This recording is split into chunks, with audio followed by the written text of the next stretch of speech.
Hit it. We got 6 p.m., so we'll go ahead and call to order the regular city council meeting for Tuesday, March 9th, 2021. Pastor Steve.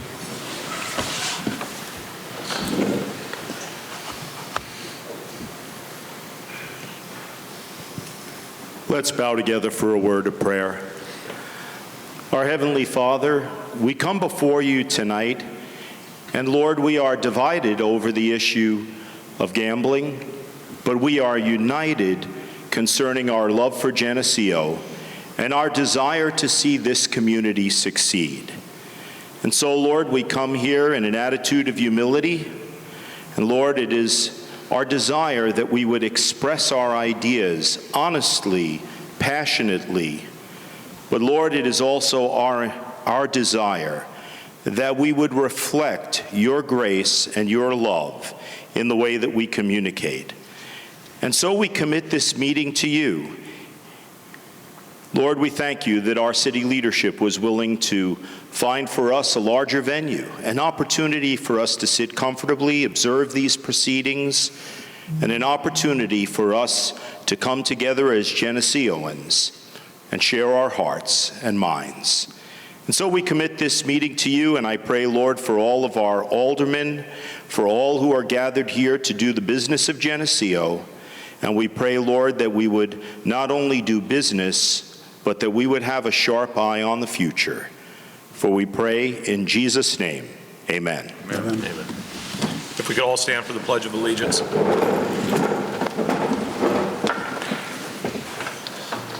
I pledge allegiance to the flag of the United States of America and to the republic for which it stands, one nation, under God, indivisible, with liberty and justice for all.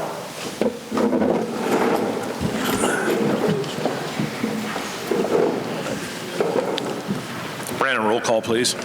Rothschild. Here. Kemet. Here. Crow. Here. Barnhart. Here. Wachtel. Here. James. Here. Samowski. Here. Arnold. Here. Okay, we have a quorum. Moving on the agenda, item number 6, police officer introduction. Chief.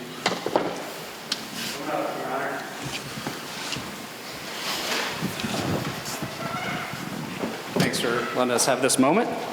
I'd like to introduce everybody to Officer Jamie Shoemaker.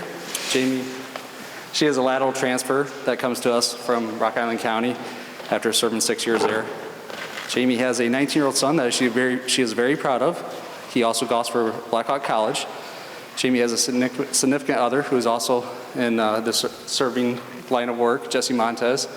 He's also a graduate of J.D. Darnell, 1995 with me.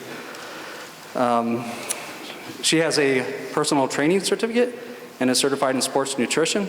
Jamie is also a trained hostage negotiator and brings the skills acquired from Rock Island County to the citizens of Geneseo.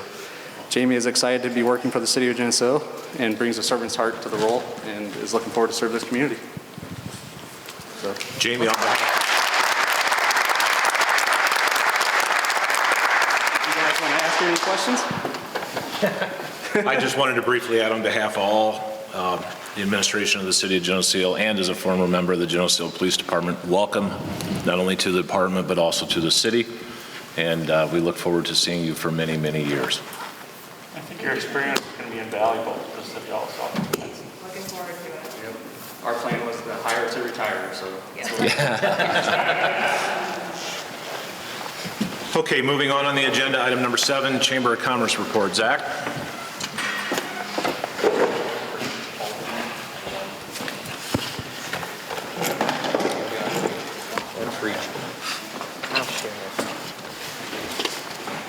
All right, thank you very much, esteemed City Council, Mr. Mayor. Good evening, everyone. My name is Zach Sullivan with the Geneseo Chamber of Commerce, here to give your monthly chamber report. Real quick, the 2021 Geneseo Chamber membership drive is almost finished. We've had minimal drop-off of 2020 membership.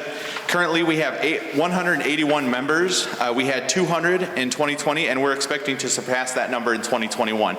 We're extremely fortunate and blessed as a Chamber of Commerce to be in this position, so we're very appreciative of the support we're seeing from the community and our business community in Geneseo. I'm happy to report 6 new members today.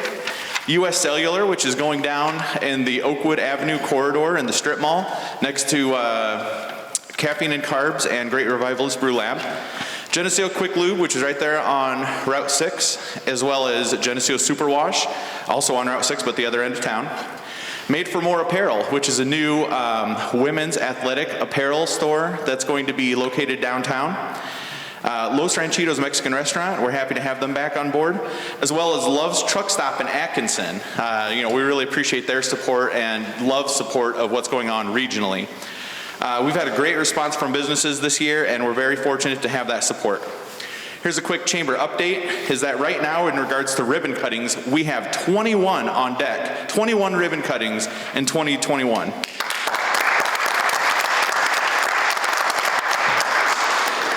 This is obviously the result of Geneseo, doing awesome at helping out businesses and just being a wonderful community. Our region is taking notice of that. It's been a while, so I want to remind the council, it's been over a year since we've done a ribbon cutting, so I want to remind the council that city officials are encouraged and invited to attend ribbon cuttings in Geneseo if your schedule allows you to do so. And the chamber will send out invites to everyone on the council, so we hope to see you at some of the ribbon cuttings coming up. WHBF will be in town to feature Geneseo in an hour-long segment on Thursday. So we hope that you'll tune in to kind of learn about what Geneseo has endured during the pandemic, as well as where we're heading in 2021. It's on at 4 o'clock, so set your DVRs.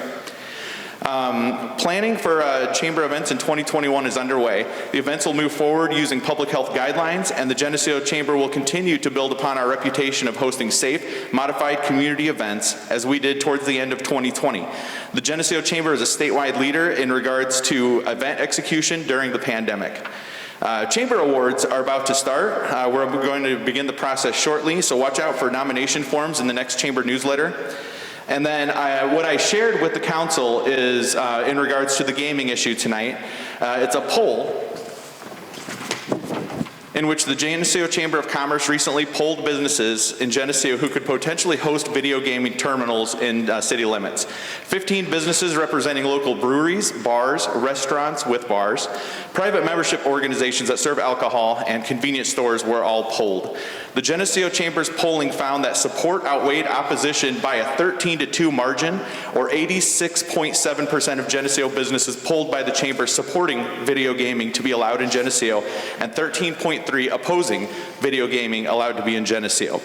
The key takeaways from our polling on video game issue is that an overwhelming majority of Geneseo businesses who could potentially host video gaming in Geneseo support allowing video gaming in Geneseo.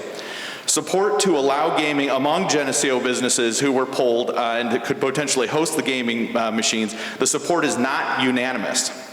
And some businesses who support video gaming in Geneseo would elect not to host a video game terminal in their establishment, pointing out that video gaming terminals would not fit with how they present their business, yet they fully support fellow business owners who would opt to host gaming machine terminals in their establishments. In regards to updates, we have the Geneseo Art Walk coming up on Saturday, April 17th. The Geneseo Music Fest will be on Father's Day weekend. That's June 18th through June 20th. We're going to have music across town. We're kind of expanding it beyond just the park. The Art and Craft Fair will be back. We're going to have cookouts and more. So it'll be a classic Midwestern Summer Festival. And then the 15th Annual Trains, Planes, and Automobiles Festival was announced today. It will be held September 9th through 11th, 2021, with the car show being held on Saturday, September 11th, 2021. It will feature a flyover salute to veterans, as well as an observance of the 20-year anniversary of the September 11th, 2001 attacks. So that concludes my chamber report. I'm happy to answer any questions that the council may have. Thank you kindly for the opportunity to address the council, and have a good evening. Thank you, Zach. Moving on the agenda, public comments related to agenda items. City ordinance allows members to speak and give input up to 3 minutes. During public comment, there can be no debate or action by the City Council at this time. You may also email your comments to cadministrator@cityofgeneseo.com or text them to 309-944-0915. One brief appeal. We do have a large amount of public here tonight. which is great. In the interest of trying to make sure we can be efficient and hopefully hear everyone that wishes to speak, if we could have some consideration to the 3 minutes and pay due diligence to your 3 minutes. Also, if any groups would choose to speak with the representation of a speaker and numerous people stand up at that time, I've been advised that we could give 5 minutes to that group that was being addressed by their speaker. So with that, we'll go ahead and open it with public comments. Mr. Ritter.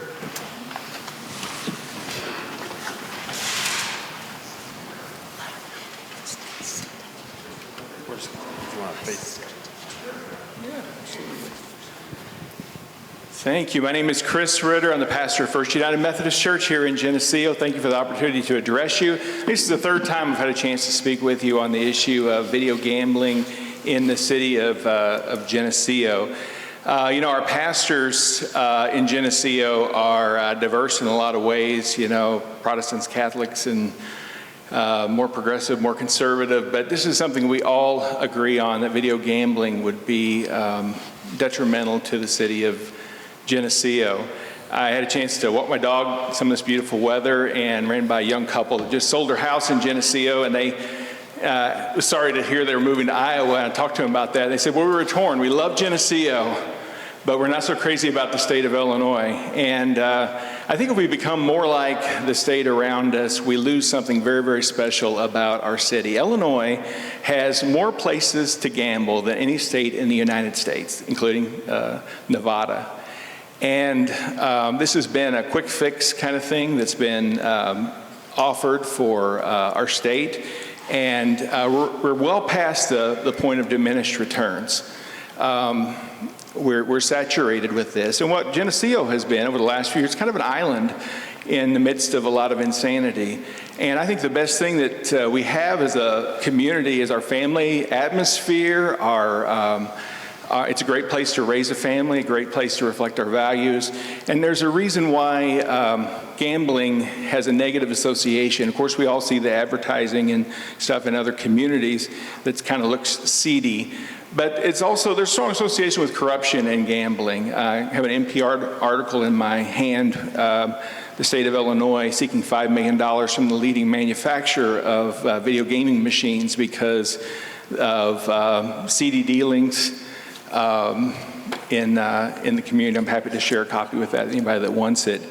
So I hope that we take the bigger picture. I think we have much more to lose than we have to gain by allowing this to be the greatest expansion of gambling in our city's history. And I hope we take the big picture in mind. Thank you for the opportunity to address you tonight. Thank you. Thanks, Chris. Ryan Shannon.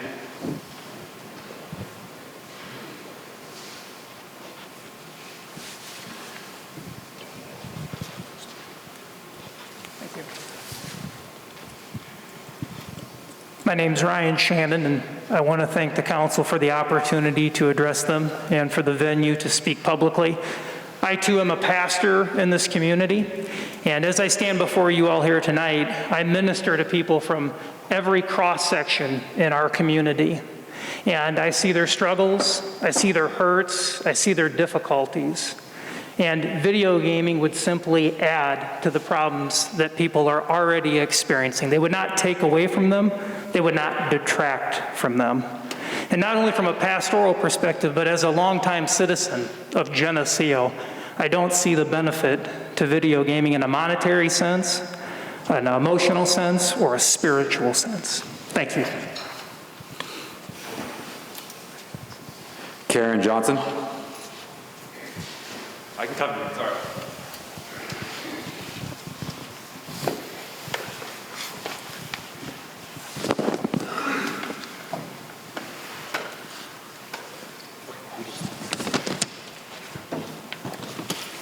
I'm Karen Johnson, Ward 2, and Deanna is signed up from Ward 4 right after me. If my voice gives out, she's going to finish our statement.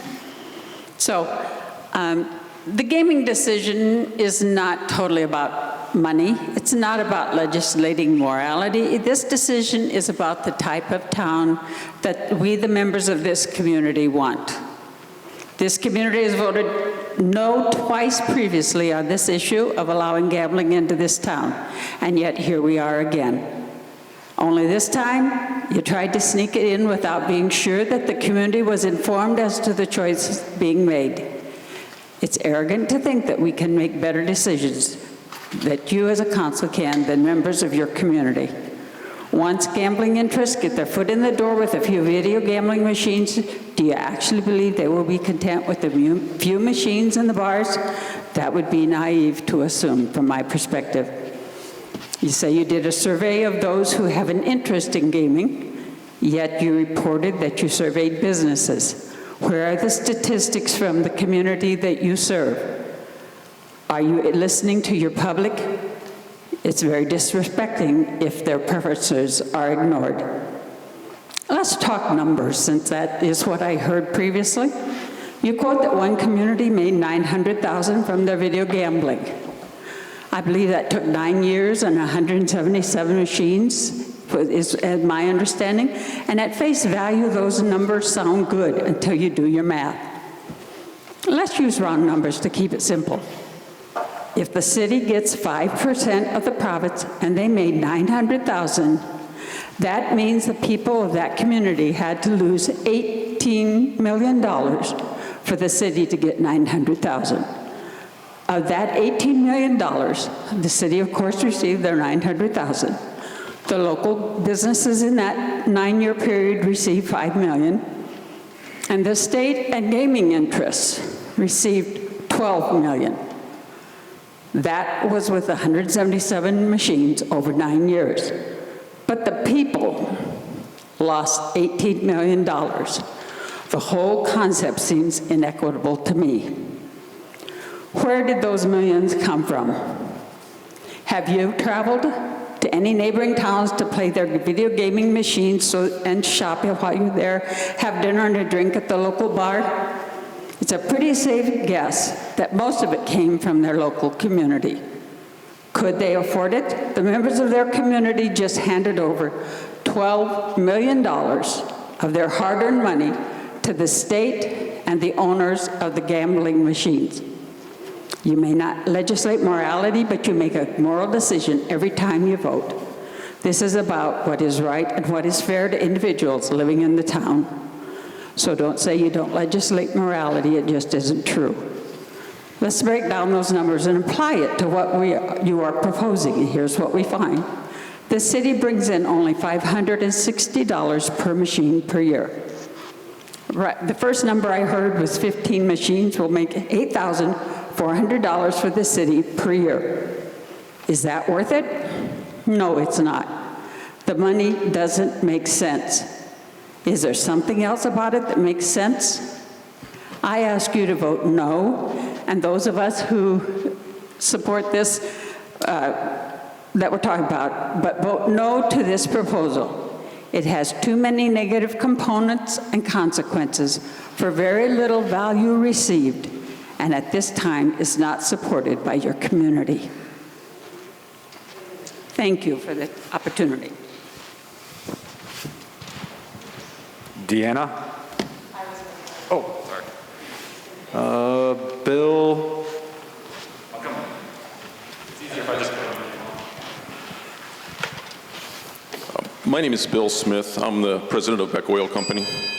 And this too is my third time talking about this, talking about video gaming with you folks. We own, I appreciate the opportunity to talk to you tonight. We own and operate the BP location out near Interstate 80. And I'd like to take a little bit of a different approach. Instead of speaking to you from a business owner's perspective, I would like to talk to you. I grew up in Princeton.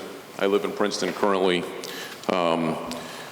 We in Princeton have been involved with the community over there in several different ways throughout the years. We allow, like I said, video gaming in Princeton. We have 2 facilities in the city of Princeton that we have video gaming in. We are proud of those facilities. They're very nice facilities.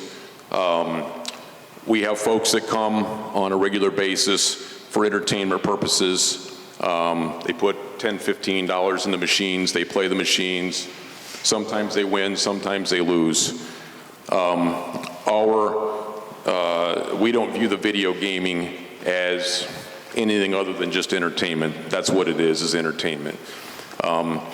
As I said, I love Princeton, just like you folks love Geneseo, and I wouldn't do anything to cause harm to that community. If you come to our facilities, you'll find that the gaming there is done very discreetly. There's no flashing signs, there's nothing crazy going on over there. Along the lines of why the city would allow this to go on. I am a firm believer that we don't want to impose our will on folks. And unfortunately, someone spoke earlier as to why this would be considered. Unfortunately, what's going on is that, for instance, I'll just speak from my company's perspective. Love's, as you folks know, just built a truck stop was brought up earlier in Atkinson. Atkinson, the Love's over there allows video gaming. Our business is down substantially. These truck drivers, they enjoy being able to game. These guys spend long days in their trucks. They are mandated to spend X amount of time idle throughout the evening so they can rest and have safe days behind the wheels. Atkinson, like I said, allows them to game. Folks that want to park their trucks and maybe eat our chicken or buy our fuel or what have you, they're not doing that as much as they used to. Why? Because they can go down the interstate a couple of miles, park at the Love's down there, they can do their video gaming, they can buy their chicken, they can buy their fuel, etc. So that's cost us a great deal of business.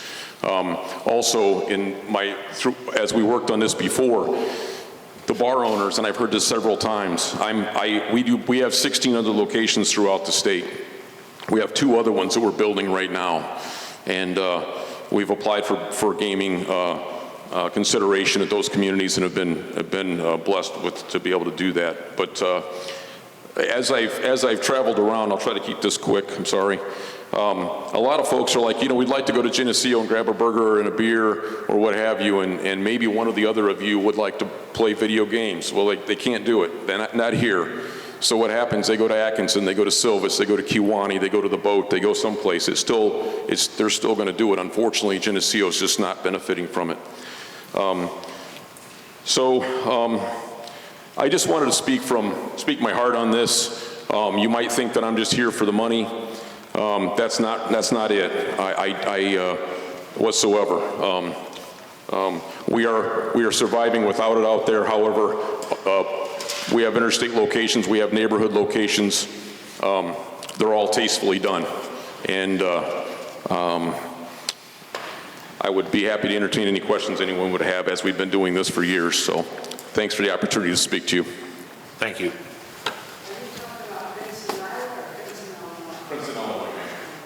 Yeah, we're approximately 35 miles to the east of here. Kathy, Alan?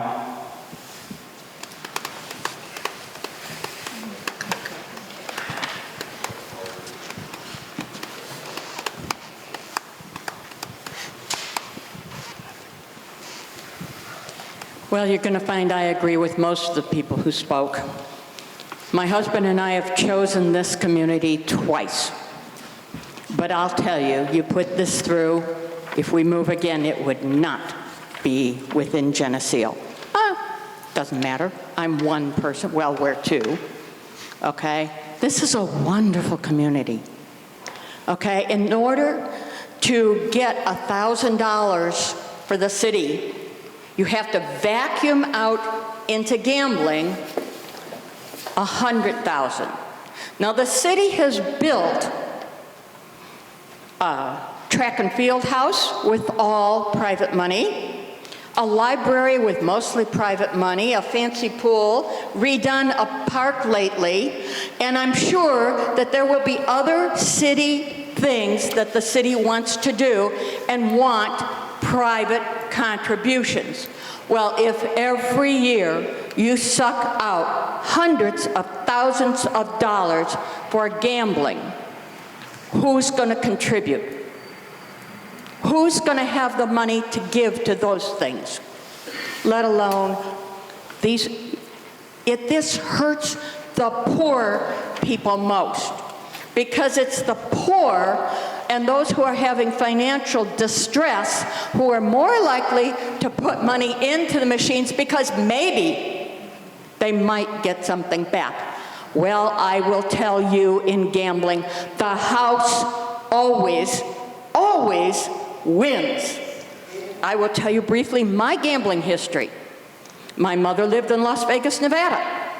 I had lunch with her one time at Caesar's Palace. I put a nickel in the nickel machine. I doubled my money. I got 2 nickels back. I put both nickels in the machine and I got nothing back. I looked around Caesar's Palace. Now, I'm not the smartest person in the room, I'm sure of that. But I looked around Caesar's Palace and I know that place is not built on winners. I will tell you again, as I've told you before, I do not want gambling in this town. And you are all there to represent us, not the people who sell alcohol in this town. There was a salon in town several years back who, when you went and had your hair done, they would say, "Would you like a glass of wine?" And they would give you, not sell, give you a glass of wine. And the city council had a cow because they didn't have a liquor license. They were giving it away. Okay, and they were told, when I asked about it, they told me that they couldn't do that because if you drank some wine while you were getting your hair done, you might buy more product. All of the gambling is related to alcohol. Everyone in this room knows the more you drink, the less your brain is really functioning at full speed. Please vote no. Thank you.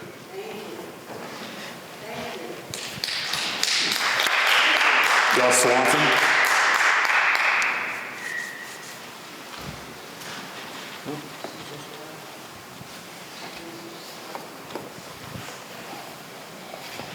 Good evening. Thank you. Mr. Mayor, council members, thank you for my chance to speak. I was born and raised in this town. I'm proud of this community. You know, a couple years back, we adopted the motto, "Where the future grows." Let's grow that future, okay? I mean, people are standing here, I understand gambling's not good. How many's played office pools in the NCAA tournament? That's gambling, folks. I'm sorry. We could do a lot good with the money the city could earn from this. You put it to the infrastructure, put it towards our parks, our streets, our sidewalks. I have a 9-year-old daughter. I want her to grow up in this town and come back and be proud of this town, okay? People talk about how it's gonna put a dark cloud over the city. People are gonna look down on Geneseo. Anawan has it. They're a fine community. Fine people in Anawan. Cambridge has it. They are a fine community, okay? Nobody looks down on those communities. Let's do what's right. Let's get the businesses going, help them out. We have fine eating establishments here. People come to town for the music fest, for the Christmas walk. They're gonna eat at a place like Lehman's or Barney's or Ray Lynn's, and then they're gonna contribute and they're gonna play those machines if they wanna play them, or they don't have to play them. It's as simple as that. The Illinois State Lotto was established to help our children in schools. People buy lotto tickets. Well, if that's gambling, then let's get rid of the lotto tickets. Let's get rid of the lotto machines. Thank you.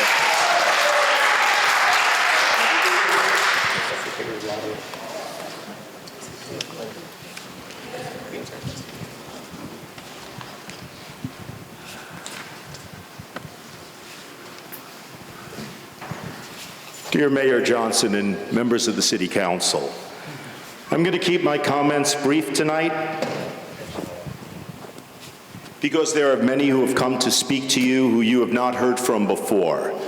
I've had numerous opportunities to address you all, and you know how passionate I am in my conviction that gambling machines in Geneseo are a thin stream of revenue and that they prey upon the addictive aspects of human personality.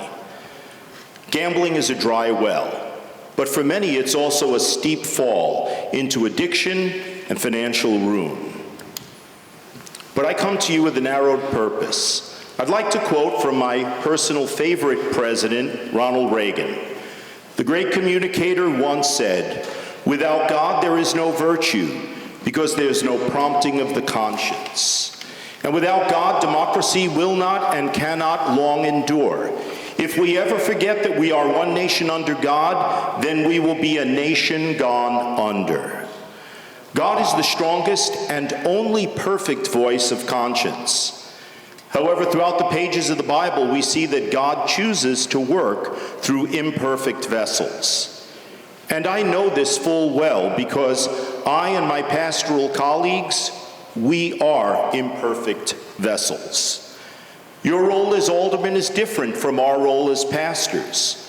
You are the voice of fiscal concern, and our role is to provide that prompting of conscience. We are here to remind you that not all revenue is good revenue. The logic that has been applied to gambling, that it is already here, that it is a needed stream of revenue, that some find harmless entertainment in it, and that you can't legislate morality, could just as easily be applied to prostitution. For the third time, we, the pastors of Geneseo, have spoken against gambling. And a supermajority of us have come together to urge you to reconsider your decision to vote in favor of gambling. I have come to present you with a letter from 13 pastors in the Geneseo Ministerial Association, representing a broad sweep of church denominations. I also present you with signed petitions from many citizens of our city. In the past, our voice of conscience has been highly respected. This is a community that is filled with people of faith, people who vote their conscience.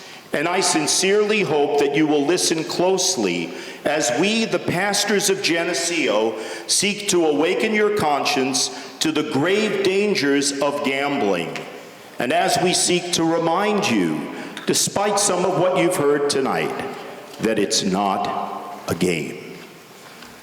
I would like to read this very brief letter to the members of the City Council from the members of the Geneseo Ministerial Association. March 9th.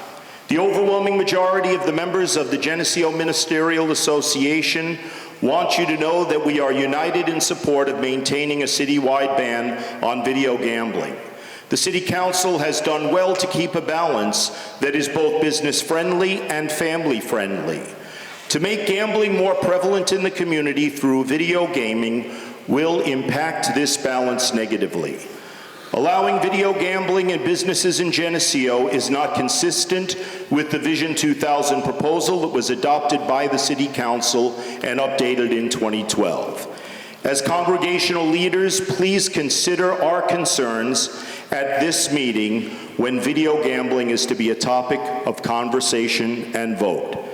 Sincerely, Reverend Stephen E. Palm, President of the Geneseo Ministerial Association, on behalf of my fellow pastors. And I'd like to present this letter and also these 233 signed petitions. Thank you. Ladies and gentlemen, I think we're going to have to take a slightly different approach because the 3-minute mark is not being respected. I asked that it would be. I've allowed everybody to go 4 minutes. So if someone says they're going to get up and be brief, I'm going to announce it 3 minutes. And I'm going to ask that I'm going to simply say 3 minutes and ask that people wrap up their thoughts at that point, because it's important that everyone is heard and everybody gets the equal amount of time. Thank you. Cindy Palm.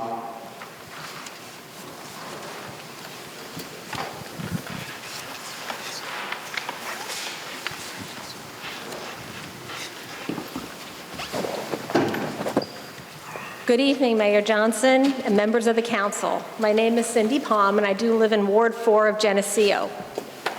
When we first moved to Geneseo almost 7 years ago now, I had checked out the website and loved reading the description of this little town. It boasted about summer ice cream socials in the park with different bands playing outdoors, a variety of parades, a town that decorates great for a Christmas walk, wonderful small stores for shopping. The town was actually compared to that of the television show Mayberry RFD. As a mom, and this is a mom's perspective, here we go, with 2 children who were a freshman and a junior entering high school at the time, I felt pretty good about our move here. Both of our children have embraced Geneseo, and my son talks one day about living here with a family of his own. When my children were into board games, my daughter always wanted to play until she won. And when we were in the video game stage, I remember my son wanting to beat every level. They spent hours mastering these skills, which in many ways were harmless. You see, games are fun, but they do have an addictive quality. Now we add money to play and money for a prize, and this can have a devastating result. I realize our world is changing, everything is always in motion, it's a part of life, but we must make choices that we will choose to do and the path we choose to walk on. Tonight, we are here to discuss if video gaming should be allowed in our small town. I grew up in Staten Island, New York. If asked to do something a little outlandish during my teen years, my parents would argue, if all of your friends were going to jump off the Brooklyn Bridge, would you follow? Just because video gaming, or I should say video gambling, is legal in the state of Illinois doesn't mean we must embrace it. Those who are going to gamble will find a way, as talked about in the last meeting. Saying yes to video gambling has risks. It can become an addiction. It can bring financial hardship to the person or persons or their families, awaken a need for more such gambling opportunities, cause depression, it can even cause anxiety. By having these systems in our bars and other locations approved by the council, we will be encouraging people to gamble. Many of these people will not realize the addictive quality of these games. At night, if I'm listening to a television show or catching the nightly news, I love to work on something, usually a solitaire on my iPad. Never once have I played just one game. You see, if I win, I want to see how long my winning streak is, and if I lose, I want to try to play until I win again. Thank goodness no money is being spent. So it is with much concern, especially for those of us with children who are now in their 20s, our seniors, and everyone in between, that we don't have these machines in our beautiful small town. Saying no is not always easy, but I personally would not want to be the cause of anyone's moral downfall to close a budget gap. There must be other ways to close this gap that will not endanger the folks of our community. Thank you. Thank you. Mike Belevix.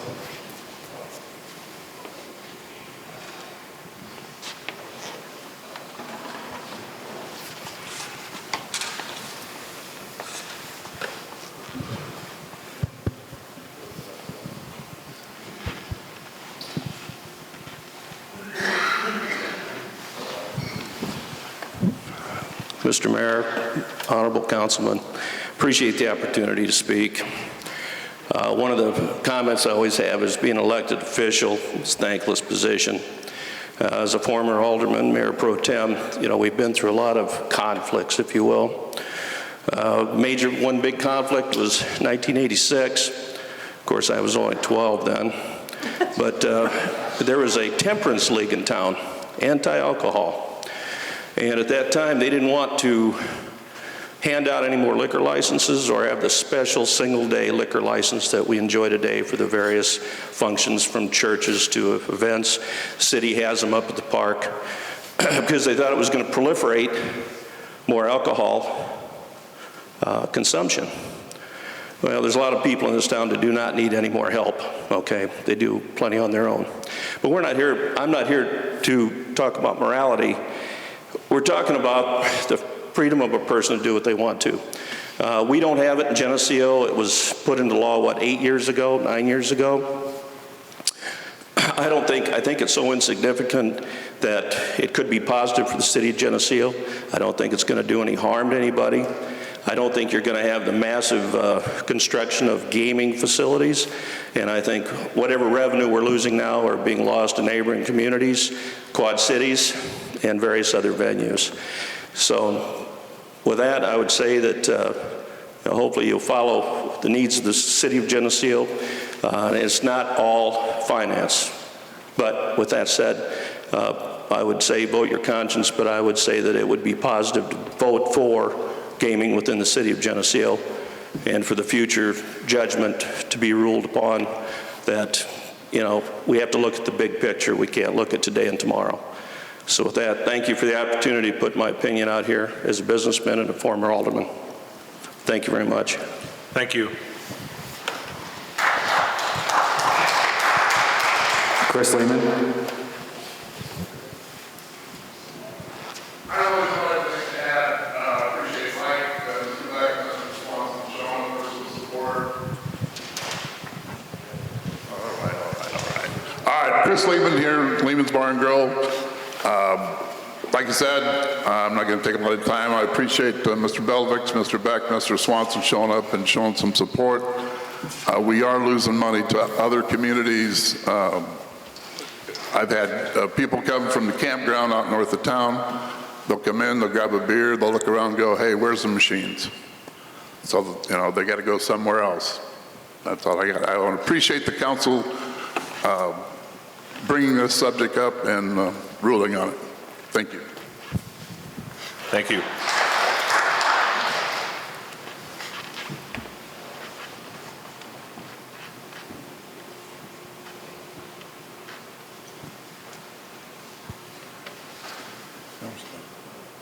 John C.I.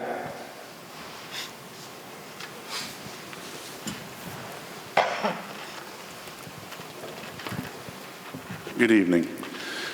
Ladies and gentlemen, this city needs revenue bad. A couple months ago, the mayor's been up there and asking, hey, we need revenue. The alderman said, give us some ideas. We need revenue. Ladies and gentlemen, operating costs in this town goes up every single day. Every day. Now, you can think, Alderman, back a year ago, what did blacktop cost you, a cold patch, for your city crews to fill these holes? What did rock salt cost a year ago? It's gone up drastically for your winter operations. Diesel fuel has gone up drastically since January, okay? If you got to take one of your trucks in to get to work on, I think it's gone up $30 an hour in the last 3 years. So, again, operating costs is skyrocketing. We need revenue. Now let's go back to these small businesses. These small businesses, these doors have been shut. Well, a year ago, the governor shut the doors on them. Where are they coming up with the revenue? They're fighting, they're trying to think of ways to make more money, to bring in revenue. They open them up partially. They get shut back down. They open up partially. They lost a lot of revenue. A lot of revenue. So, the state of Illinois, a year ago, they did the unthinkable. The state of Illinois needs money. Yeah, we know they need money. But they did the unthinkable. They legalized marijuana, for God's sakes. There's 82 dispensaries in the state of Illinois right now. They're going to give 30 applications out to bring in more revenue. Who wants that? But they're doing it for revenue. One of the biggest attractions in northern Illinois, biggest town, or one of the biggest attractions, town in northern Illinois is Galena. I'm sure everybody's been in Galena. I'm sure. Guess what? They're putting a dispensary in there. Why? To bring in revenue. All we're talking about is a few gaming machines. Is there an issue? Yeah, there is, to some people, but give it a couple months. I'm sure nobody's going to be thinking about it anymore. I'm for it. What's wrong with putting a little neon light in the front window? It says gaming. You can turn it on and off. Now, I don't agree. We do not need the flags like Kelowna had. I don't know if they have the flags anymore, but they were waving. We don't need the flags. You guys can come up with ways to, ordinances, I should say. What's a little light?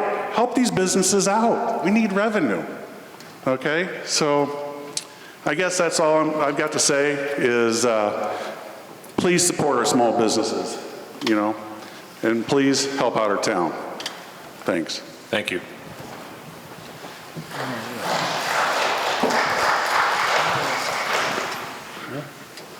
David Jones.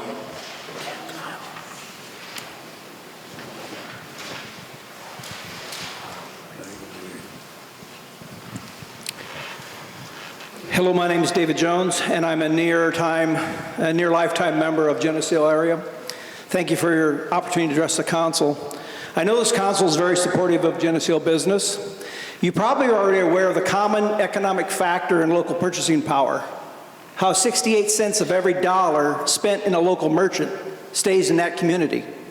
During my research, I thought, what area of town is like Geneseo? Interestingly enough, I picked Princeton, Illinois. Came to mind. Both are about the same size, both are on Interstate 80, both have one truck stop, and both have a vibrant business district. Princeton has 20 active video gambling establishments with 101 machines as of right now due to my data harvesting. Since 2012, in over 30 establishments, some of them are no longer licensed, patrons have gambled, put cash into machines, $67 million. $67 million went into machines. Now these machines pay out around 80%, so the net loss was $17.6 million. Now that $17.6 million is known as the net terminal income, and it's split 5 ways. 30% goes to the state, of which Princeton gets 5/6, or 5%. Another 4% also goes to the state, because the original bill was amended twice, so the state can get more money from this poorly written legislation. The roughly remaining 66% is split evenly between the terminal operators and the establishment. So that $17.6 million resulted in the municipality of Princeton receiving $881,000, while the establishments received $6.1 million. The total dollars that remained in Princeton was about $7 million. But the city of Princeton and the merchants are the real big losers. If that original $17.6 million lost on gambling had been spent on local merchants, it would have resulted in $12 million staying in Princeton. So $5 million walked out the door, would have been spent in grocery stores, barbershops, clothing stores, accountants, and other merchants, like bike shops. Princeton and nearly every other municipality in Illinois hasn't won in video gambling. They have lost, in fact, millions of dollars that would have remained in their communities. It would have been interesting to know what the chamber members that aren't eligible for gambling would have thought about that in the recent survey we heard. So for business owners in the audience, you need to understand that the Illinois law is way undertaxed. According to ProPublica Illinois, the law was written by the gaming operators and favored themselves with only a 30% tax. The Oregon state tax is 73%, Pennsylvania 52%, South Dakota and West Virginia 50%. Illinois has increased their tax rate from 30 to 33% in 2019, and then to 34% in 2020. In 2020, while not increasing the municipality portion at all. This increase comes directly from the terminal operators. 3 minutes. And the establishment revenue. And I can't predict the future, but the way Illinois increases tax rates, I would expect your revenues to go down in the future. So we don't need more video gambling machines in Illinois. We already heard you have more than anywhere else in the nation. We have 37,000 in the state of Illinois and 7,300 establishments, even more than in Nevada. I implore you to rethink and reconsider the long-term loss for Geneseo for what appears to be a short-term gain. Thank you.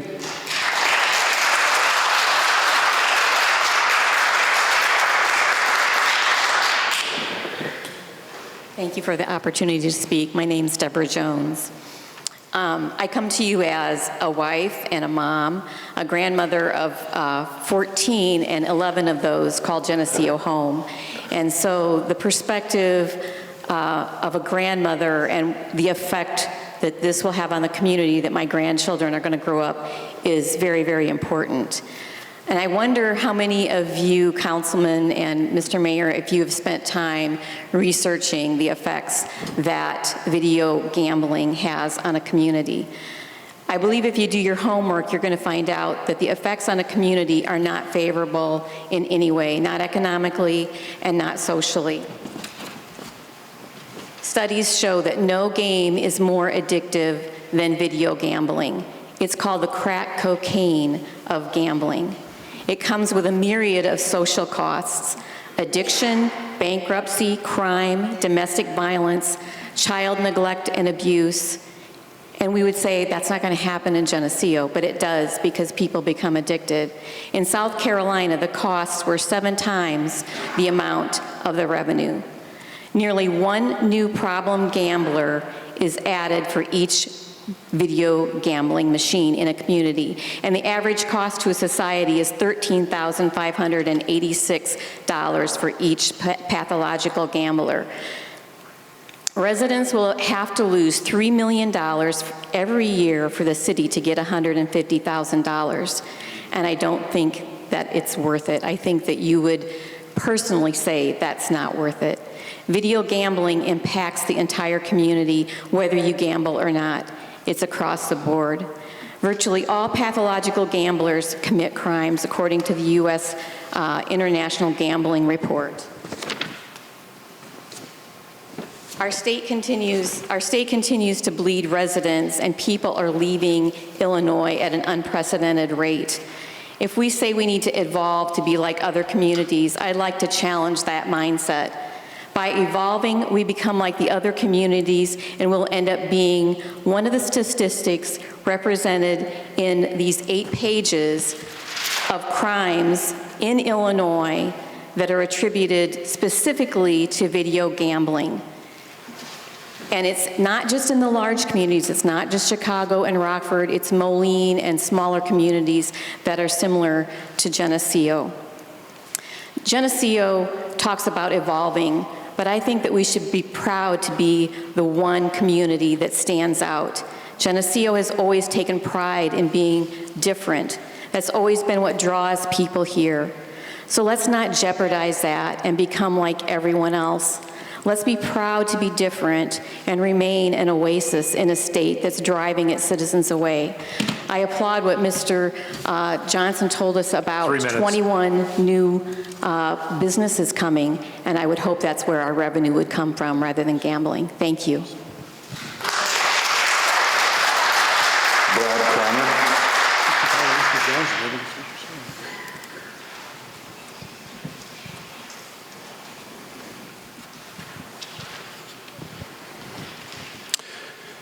Mayor, council members, thanks for the opportunity. On the front page of the city's website is a welcome letter from Mayor Shawn Johnson. And if you allow me to read it, it says, "Welcome to Geneseo. As mayor of Geneseo, it is my pleasure to be the first to welcome you to our great city so many people love to call home. For me, it was important to include my family in a welcome photo because family is a core principle in what makes Geneseo such a wonderful community. Many residents and their families have made Geneseo their home for generations. We looked after our friends and our neighbors because we are all one family, and that family is called Geneseo. So if you are a new citizen of Geneseo, let me say thank you for choosing Geneseo as your new community, and welcome to the family. And when exploring our beautiful city, I think you will quickly feel part of and be welcomed as family. Take a drive around, experience our amenities, and I think you will see why Geneseo is a family of one where people want to live, work, and play. Sincerely, Mayor Shawn Johnson." This is an encouraging statement from the mayor, thank you, about family being a core value of our community. I couldn't agree more. But let's be honest, this is a lot about money. We get it. Local establishments are looking for revenue. The city is seeking more revenue. That's capitalism. That's trying to be good stewards of the city budget. We get it. But some things are more important than money. Second, gambling is inherently bad. It's designed to manipulate our behavior, not that different from pornography or Facebook, even to the point of addiction. Many of us may not have a problem with it, but many do. It is a trap, and when that happens, it becomes a problem for all of us. Why would we do that to ourselves, our friends, and our neighbors? Just because we can doesn't mean we should. Ultimately, gambling works against the family in our community. Think about the collateral damage in our homes due to the screens and how many hours of quality relationship time with each other is lost because someone in your family chooses a screen, whether it be Facebook, the TV, social media, or video games over each other. Think about the collateral damage in our community from a year of COVID restrictions that served to isolate us from each other. And now we're talking about introducing something else that not only isolates us, but wastes time and money. There is no scenario where our family community is served well by this. As the family goes, so goes the nation. My encouragement to Mayor Johnson and the rest of the council members on this: one, please strive for a better solution, because some things are more important than money. Two, lead well in this moment. Just because we can doesn't mean we should. And three, stay true to your stated core values. As the family goes, so goes the nation. 10, 20, 30 years from now, let it be said of you by your daughters and sons, granddaughters and grandsons, that you were thinking of them in these times instead of trying to grow revenue. You were trying to grow a great future for them here in our family community of Geneseo. Thanks for your time.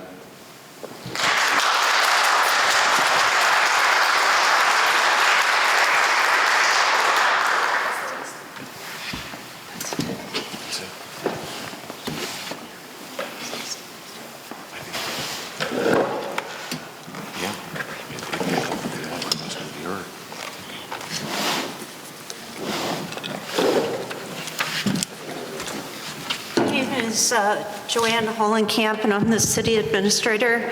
And some people couldn't make it here tonight, but they wanted to have their public comments read. So I'm going to try and do this very quickly. Dave Stover says, "You are no doubt receiving many communications from Geneseo residents concerning the upcoming vote on video gaming. I want to express my opposition to video gaming on two themes. The first theme is the making of money via preying on human vulnerabilities that can lead to addiction.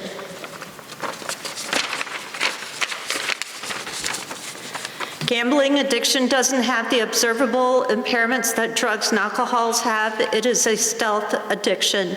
The other theme that I want to express is the repeated attempts, third time, to bring this up, to avoid in the void of something, quote, big, that will actually complete the city's financial situation. Video gaming income just will not have the size to fix the problem. The Geneseo is on exit 19 of the interstate and just a few miles from Iowa. From a business perspective, you appear to have these close votes, and gosh, that could also happen to someone as a prospective business. And as a business can just go down the road a little to a different business environment in Iowa.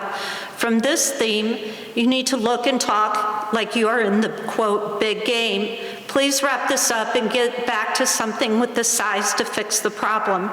I want to thank you for your investment in time and effort. The agenda packets are routinely over 100 pages, and that has taken time to understand. Forgive me if I pronounce names incorrect. Glenn Kluge. Joanne, I am writing to express my strong opposition to the proposal to bring slot machines into Geneseo.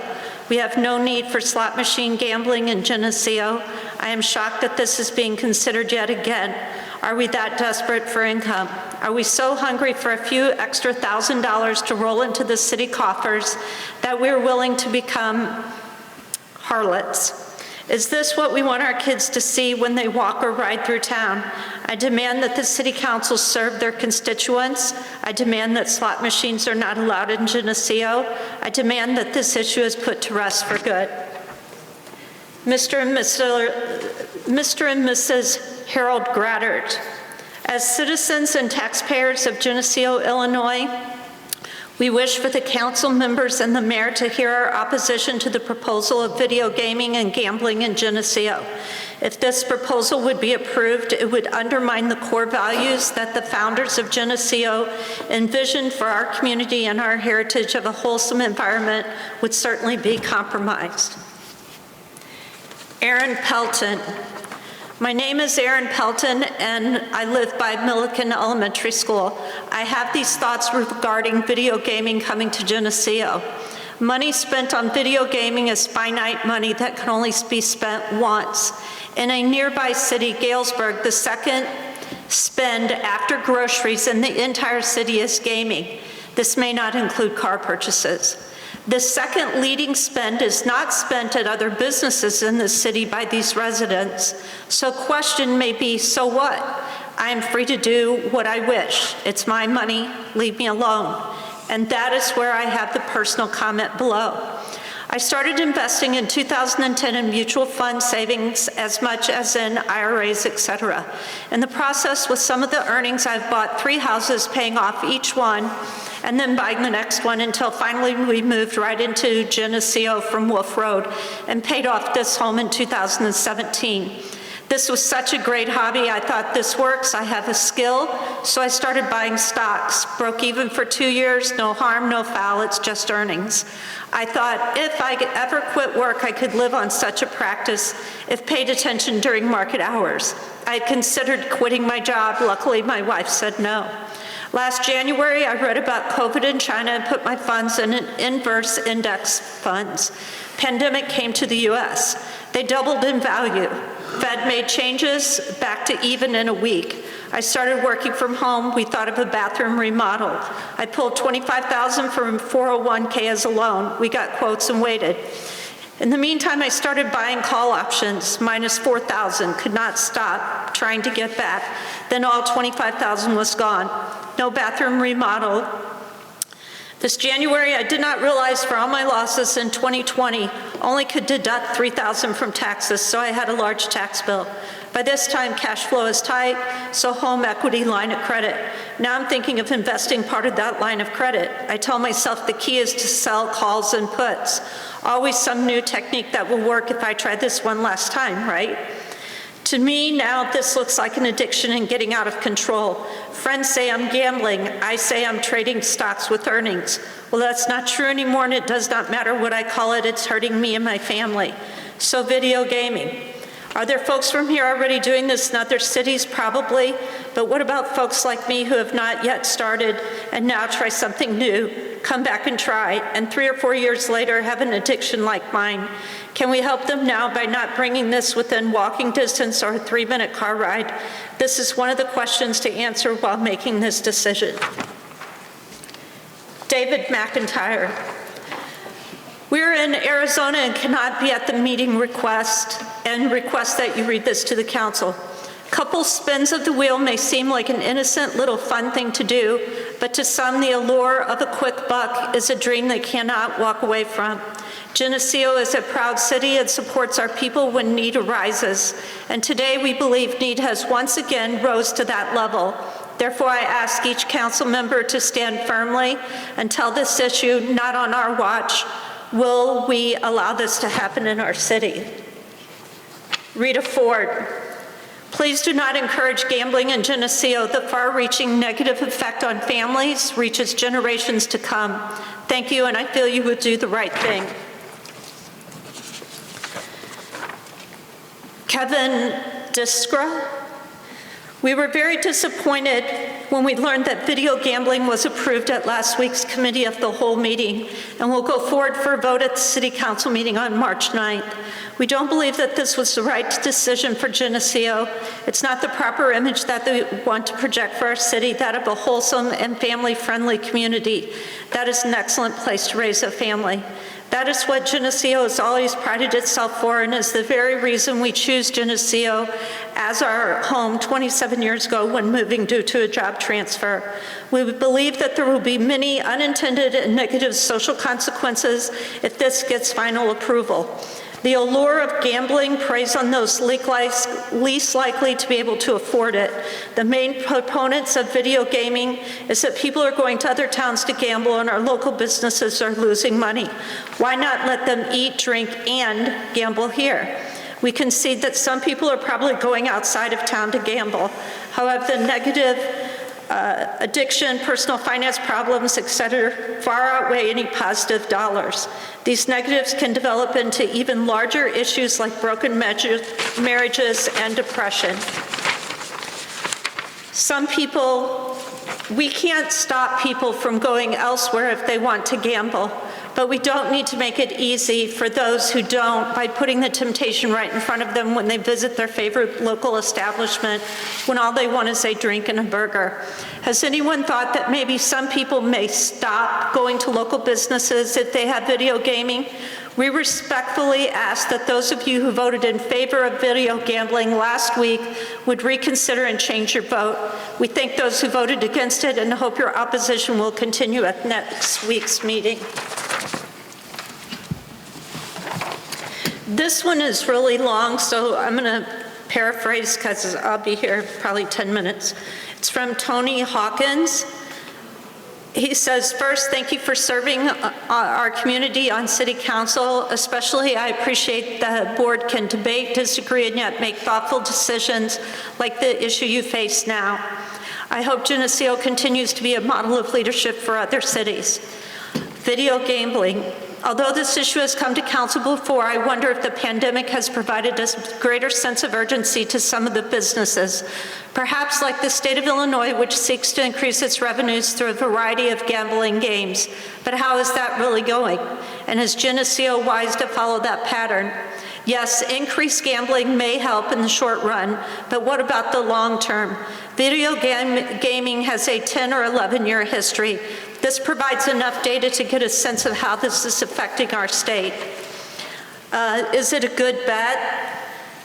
It was projected revenues of $2.5 billion. The actual was $1.4. Up to 50% of casino revenues go for education. However, since video gaming has been introduced, casino revenue has decreased by 15%. Why? Why travel to a casino when you can go to the local video gaming business? This became a 22% loss in education revenue. Research reveals that the lower average income of a community, the average number of machines increases.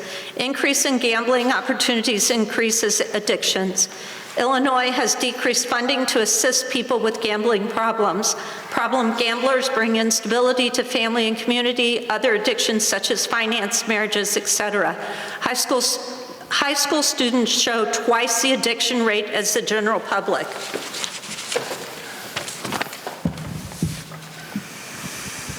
Barb Miller. I am upset by the city's continued attempts to tax the people of this town, in this instance by the proposal to approve video gambling.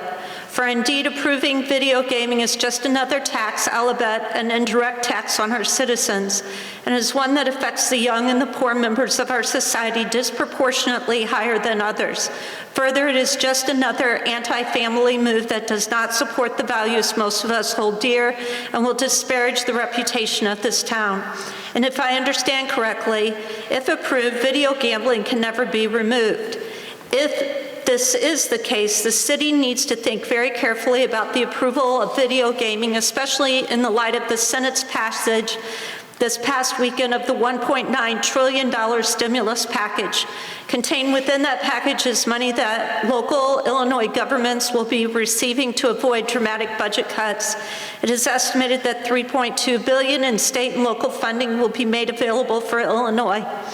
The bill provides an estimated $7.5 billion for the state and $5.5 billion for Illinois locals. And there is around $5 billion for Illinois K through 12 schools. I am aware that the bill must go back to the House of Representatives for reconciliation, but I do not believe the state and local money in the bill will be diminished. Additionally, there have been multiple federal forgivable loans provided for businesses impacted by the pandemic that surely Geneseo businesses took advantage of when they were offered. Because of this federal money on the horizon, it is my belief you should not need to approve video gaming in this town. It goes against the belief system most of us have. Hope Custer. Since I live outside the city limits in the county, I do not have a specific alderman I can contact to voice my concerns. My name is Hope Custer. I'm an eighth grader attending Geneseo Middle School. I oppose the proposal to legalize gambling in our wonderful small town of Geneseo.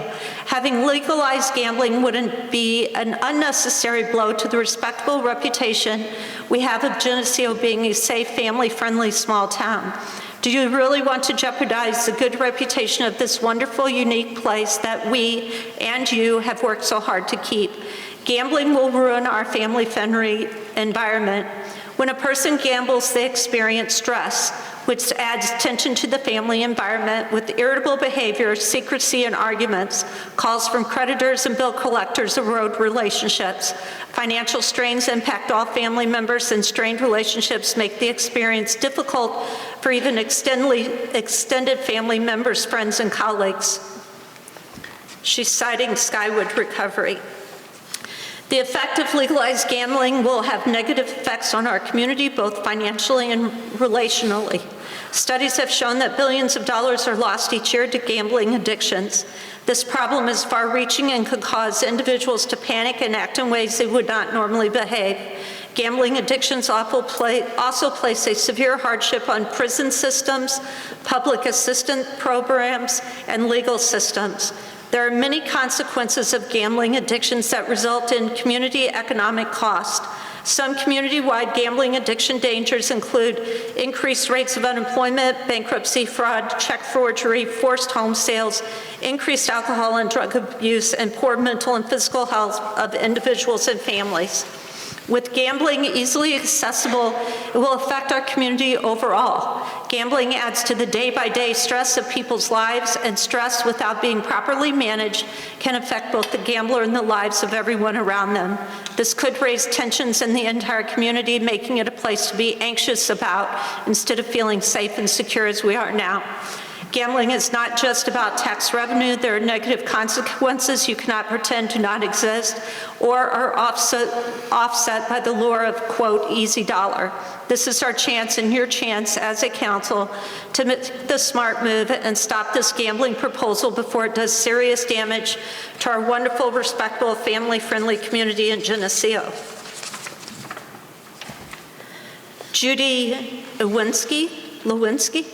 I love our town of Geneseo and believe we are a family-focused place. Gambling is not a family-focused activity and would respectfully request it not be approved for Geneseo. Thank you. Did Brad Kreiner already go? Okay, thank you. Dan Pearson.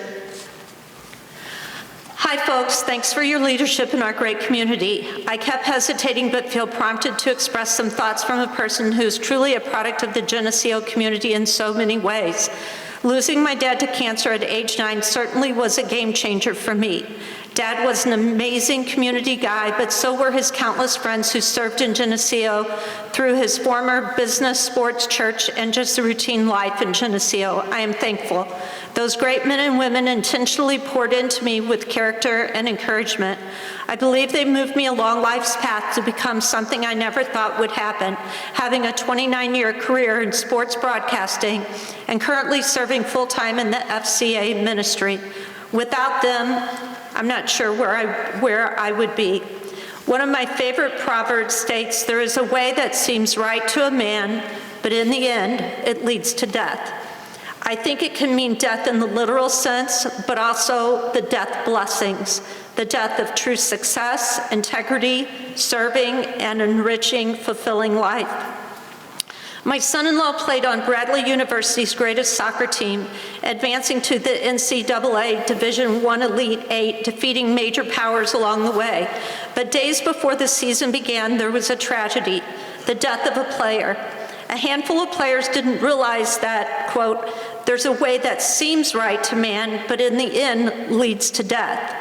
That first, second, third, 10th beer seemed right in that night of party. After that 10th beer, it seemed right to shoot fireworks under their teammate's locked door, engulfing his room and killing their teammate. It led to death. How does this fit in with video gaming? As someone who has been in the middle of the teen culture for nearly 40 years, I view that video gaming seems like a great way to bring in revenue, but in the big picture, it could lead to the death of character. Being wise stewards of money, strong citizens for our future adults. Throughout my life, saying no to choices that seemed right kept the most important things alive and thriving, from family to career and yes to community. I am just very thankful that so many folks in this amazing community said yes to making a difference in my young life and continue to do so. That's all. Okay, thank you. Moving on, item number 9 on the agenda, mayor's comments. Briefly, I'd just like to thank the public for their understanding of my attempt to run an efficient meeting and try to give fair time to everyone, and I believe we did a reasonable job of accomplishing that. Thank you. The second is, a decision is going to be made here one way or the other tonight, and Geneseo, I have no doubt, will pick up and move on. But I had a conversation with probably my best friend today that I go to for guidance, because being mayor and also running a business in town, I had opportunities to hear from everyone you could think of on both sides of this issue. And I listened to everyone. I heard from other business owners. I heard from just so many people. And I was going to wait on this. I decided with my friend that I didn't want to make this meeting any longer for any of us. I was going to wait on this and address it at the committee of the whole meeting next time. But I have an audience now, and I also have coverage now, and I want to make sure our entire community that's listening hears this. Because the most troubling thing for me, and something we need to work on as a community, Geneseo is special because we try to love our neighbor and have tolerance for each other. But we are losing that. Because I heard from business owners, I heard from bank presidents, bank vice presidents, and other what we would consider pillars of our community that told me how they felt about the issue and support. And it was followed up with, but please don't let no one know I told you that, because I don't want my neighbor to know. I don't want my alderman that I'm friends with to know. And I don't want my pastor to know. And the list goes on and on. And all I'm asking is that we all reflect in our heart when this is all done and make sure that we understand what we are as a community, and that we do not lose the tolerance to where people become concerned to even have a voice and an opinion. And I know many of you may question that I'm offering some sort of spiel or something. Last time Gary Joner told me I spoke from the heart, and I'm doing it again, because I think it's something we can all walk away from in this instance, and to make sure we honor each other as neighbors and we honor each other as citizens. And if we disagree, we still hear them, or we at least understand them when they try to speak or choose to speak. So that's all I have to say, and I think it should be sobering for all of us. I know it was for me as a mayor. Moving on, city council comments. I've got something there. Bob? Right, I really truly would like to thank everybody for coming. Closer to your mic, they can't hear you. I would like to thank everybody for coming to the meeting tonight. I appreciate your comments, both for and against the issue, and also all the letters and emails and stuff and comments that we got. I really, it's heartwarming to see people concerned about an issue, both sides. And it's an issue we both, both sides are kind of really passionate about, and it's going to be difficult to make the decision. But anyway, the bottom line too is after tonight we have a vote, and I just hope that, and I know we can move forward as a group of council people and the mayor, and I know we can do that. We do have to live together tomorrow too, and we will. But we just need to do the right thing tonight in our hearts, and also I guess I'm going to kind of harp on the fact that whichever way this thing goes, we need to establish an open mind about correcting things as they go, just like we've been doing the last year. And we're going to have to continue to fix things. It's not one and done. It's got to be fixed as we go, I believe. Just like, well, anyway, that's my spiel. So thanks for coming, everybody. Appreciate it. Mark? Mayor, I just want to say real quickly, when I supported this over 6 years ago, I heard things like, well, people in this town voted, but they didn't know what they were voting for. They thought they were voting for video games. I go, well, who in the hell is going to vote for video games to be banned from a city? That's the most ludicrous thing I've ever heard. I don't believe people are that naive in this town. I think that most people in this town are extremely smart. So that kind of bothered me. I also ran on the premise of free will. We have the right to do something or not do something, whatever fits our needs. If there was video gaming and I wanted to go throw a 20 in there, it's my free will. And if I decided not to, it's my free will. But to me right now, this has gone on beyond that. We have so many businesses in town that are losing business to other businesses around us when you can go 10 miles south, 8 miles north, 6 miles west, 10 miles west, 8 miles east, 15 miles east.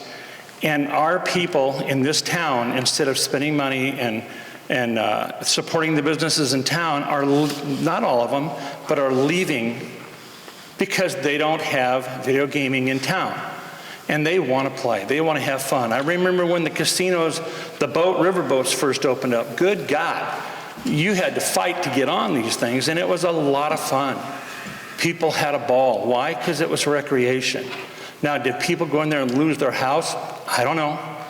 But I've looked at I've looked at the data that says that people with addictive gambling don't put 20 bucks in a video game. They go to the casino, because at the casino they keep track. They have a card.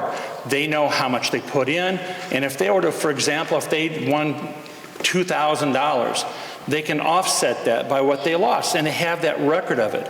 We don't have that with the video gaming because it's not that big of a deal.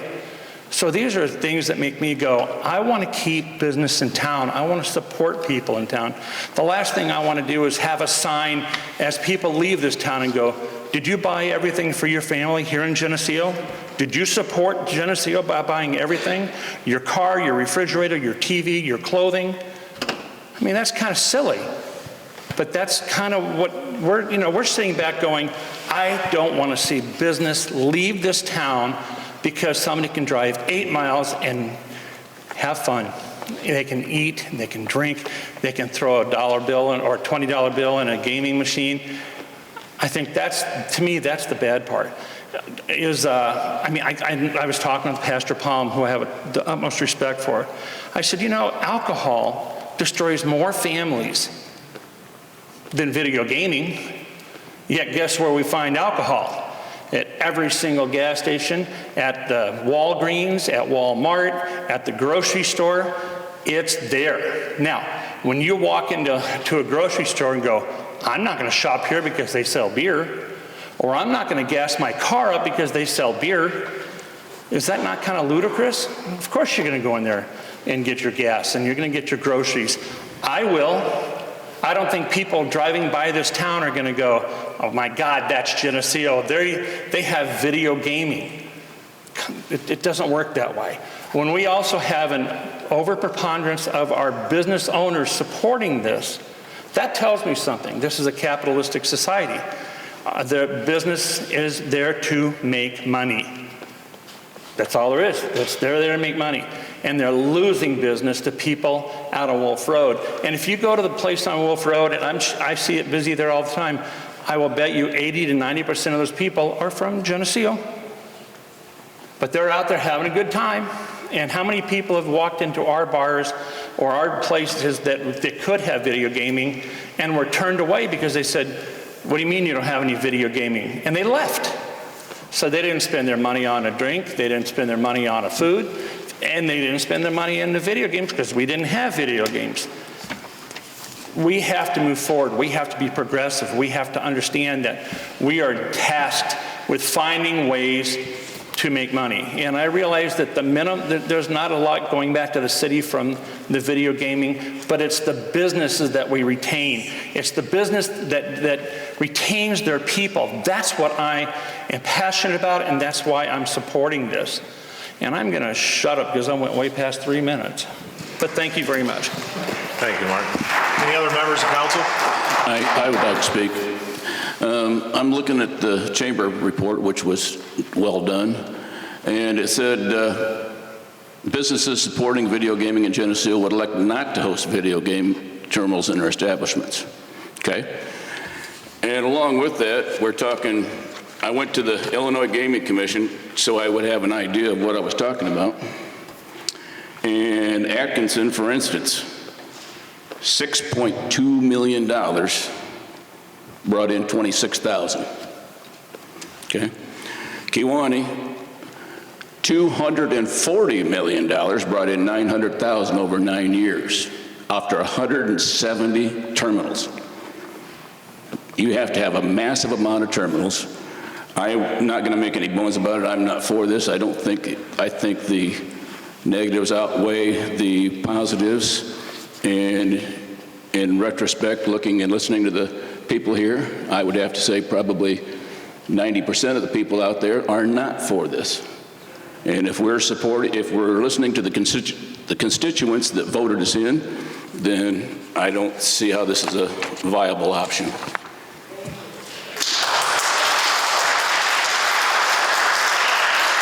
Any other members of council? Oh, can I have one more? I forgot I had one business owner in town, a very prominent business owner, saying every $20 they put in that is one less thing they're coming to buy from me. So he was not in favor of it, and I respect him too. He's in my ward. He lives about 4 houses away. That's the only business owner I actually heard from, but I wanted to make sure that I got his message across.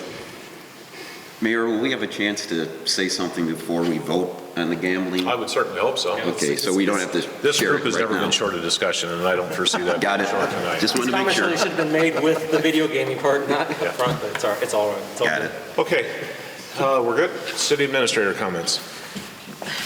I think I talked plenty. Okay. Item number 12 on the agenda, finance director comments. Jamie? Good afternoon. The capital assets is attached. The only update I have in there is from the electric department. I don't know who's running the computer.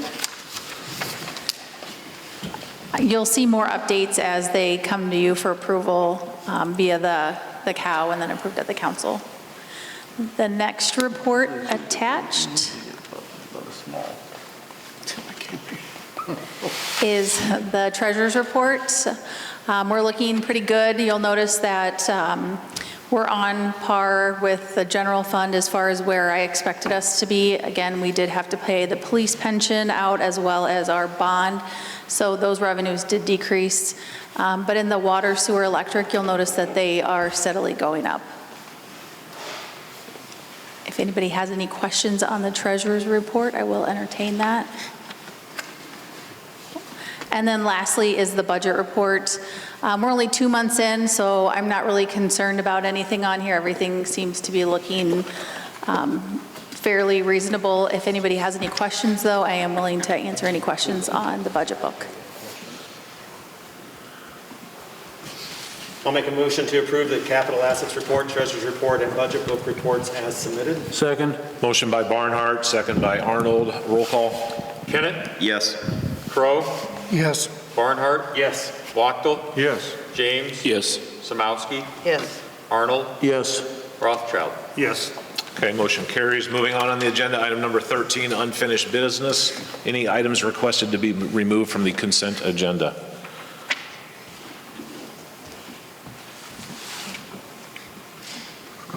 Last call. Okay, moving on to the agenda, item 14, the consent agenda.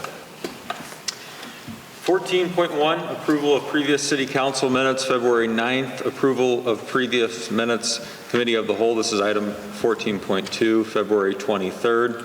14.3, consideration of resolution R-21-02, approving carryover expenses from fiscal year 2020-2 to 2021 concerning the Ash Street Lift Station, Northeast Drainage, Control Panel, and East Iron Removal Plant, and hydraulic jackhammer. 14.4, consideration of purchase of a John Deere riding mower for the park. 14.5, consideration of legal review of the Code of Ordinances through Muni Code. 14.6, consideration of ordinance O-21-03, eliminating red door tags for past due payments. Item 14.7, consideration of yard waste disposal contract extension for 2 years and reduction in sticker costs. That's it. Make a motion to approve using the omnibus method and to approve items 15.1 to 15.8. 14.1 to 14.8. Second. Motion by Barnhart, second by Arnold. Roll call. Crow? Yes. Barnhart? Yes. Wachtel? Yes. James? Yes. Samowski? Yes. Arnold? Yes. Rothschild? Yes. Kennett? Yes. Okay. Can I make a quick comment? Just a quick comment for the audience in that we've already discussed all these items in the committee of the whole meeting. That's why we go through them so quickly now. They're just formally approved tonight. So it looks, like we're not discussing them, but we actually have already done that.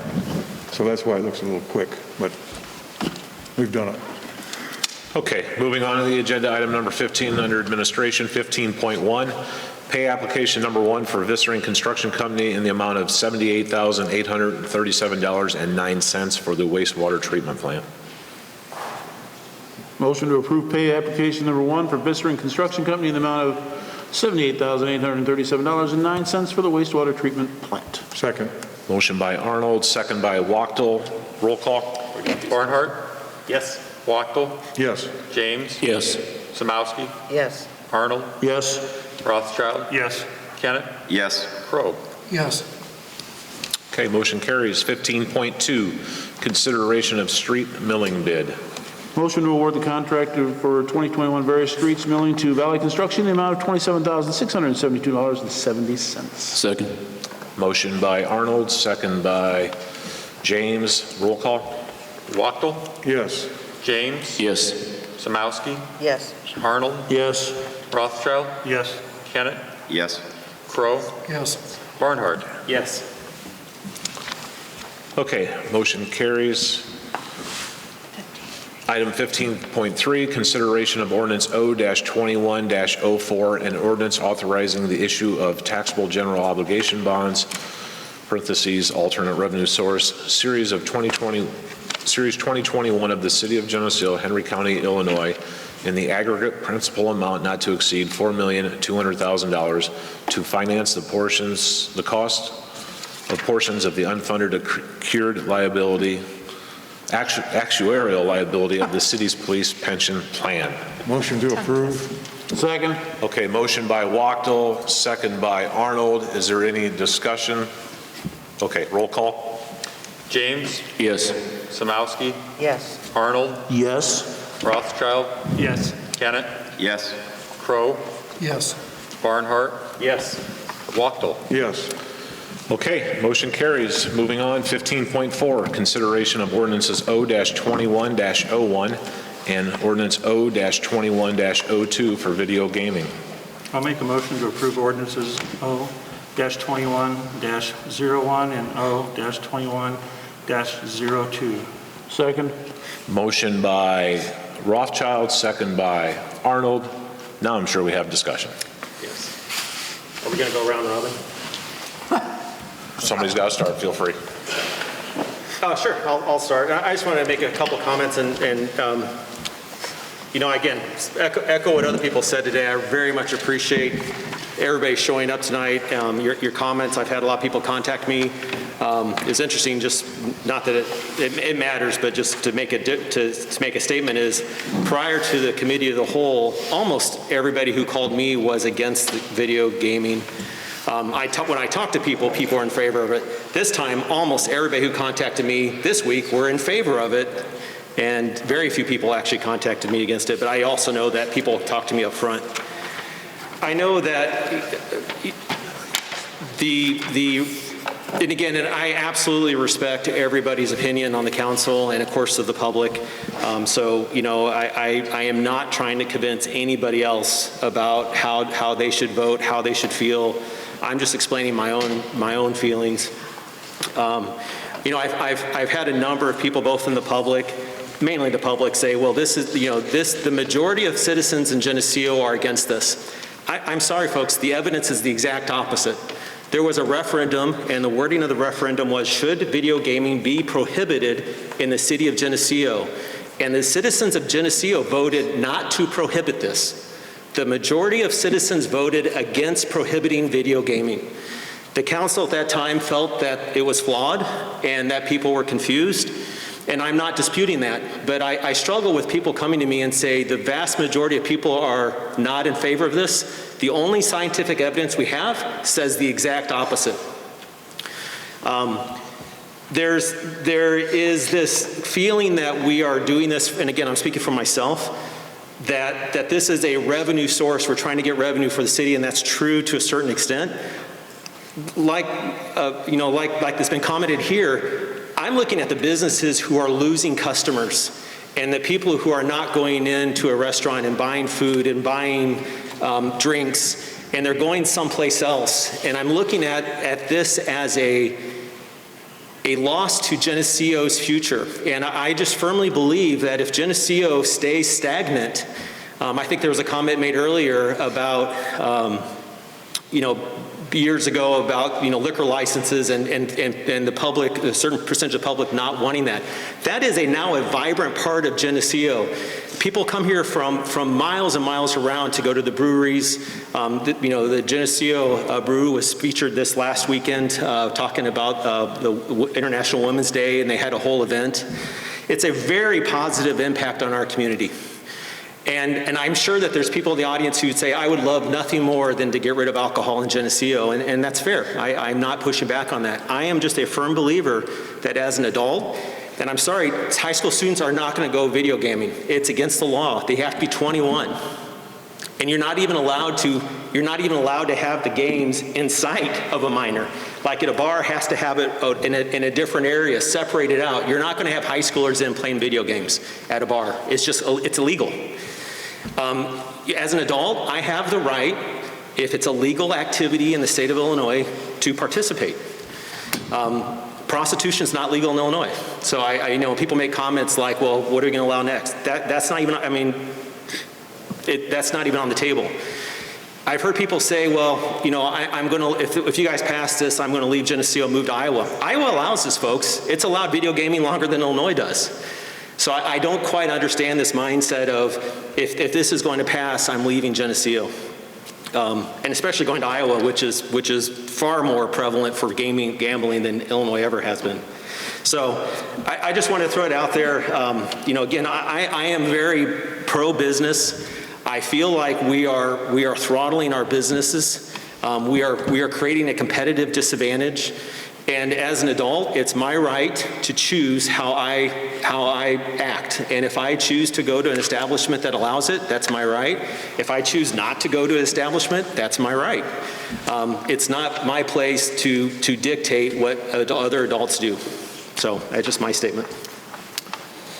Thank you. Do we want to, which way? We'll just go one. I'll go next if you don't mind, Mayor. At the committee of the whole meeting, I actually had 3 questions, and I mentioned I was going to bring them up again. And the 3 basic questions I'd like to have answered would be, and they're just thumbnail answers would be fine. Who would be allowed to have the machines? I've heard some, who knows for sure who can really get the things. What are the rules for having the machines when you have them? And what's the signage going to be allowed on those? So first would be, who would be allowed to have the machines? I know you talked about the guy from Beck's, I don't know, just tell me, I don't know. Sure. I think I'll let Joe and Margaret, she can handle the ordinance side and Margaret can chime in with the legal side. So in order to have a video gaming machine, you must have a pour license, alcohol license. So like a grocery store only has a license to sell. They don't have a pour license, so they would not qualify. When it comes to a truck stop, there's other rules that come into play. For instance, if they sell so many thousands of gallons of diesel, if they have a property that's a certain size, and if they're within a certain distance of a highway, then they qualify, and we couldn't restrict them. Now, Joe, on that topic, Mr. Smith, do you care if I briefly speak about our conversation? No, I think that's also I have just one more thing to add. Okay. I just want the council to know, and Bob, to answer some of your question. I had a really, really nice meeting with Mr. Smith from the Beck's Corporation. And he understands the beauty of this town. And that was one of the first things he assured me. And he also related several stories about how he's been through this with other small towns that have had the same type of, and you feel free to correct me if I get anything wrong, that he's been through this with other small towns that have had the same type of concerns that we're wrestling with. And the one thing he assured me is they understand their delineation, I guess, in the overall gaming legislation from the state. They meet the qualifications within the affidavit, hands down. But he doesn't want to be the type of business owner that comes into Geneseo demanding. He's asking to do this with hands held out, saying these are our rights, these are our rights under our qualifications of what we are as a business. And we also understand what we are to your community and how we fit into your community. And we want to do this the right way. We want to do this the right way. We don't want to degrade the community. He does not want to see signs as you come off the interstate and all you see is flutter flags, slot machines, and everything else, little Las Vegas. In fact, I believe you even said at some of your stores you don't even know it's there until you get inside.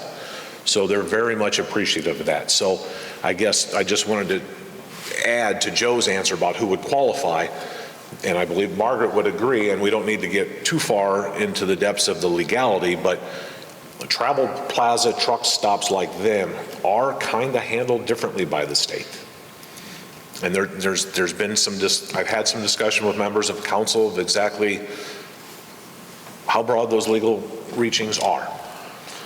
But I would certainly like to be supportive of a local business that maintains a viable business and a well-looking, well-appearing, good quality business at our gateway. I'd rather do it with my hand stuck out and try to say, how can we make this work, rather than make an enemy that goes to the state of Illinois on me. So I think that's a fair characterization. That's what I needed, yeah. So then to answer your question Yes, it about does. signage. Well, no, tell me about signage. Signage? Yeah. Okay, so, yes, sir. Mr. One brief, yeah. Something that's not been brought up is the fact, state of Illinois, one of the big issues when they allowed the video game was to put it in truck stops on highways, or interstate highways. And that was so that we could attract monies from outside of the state.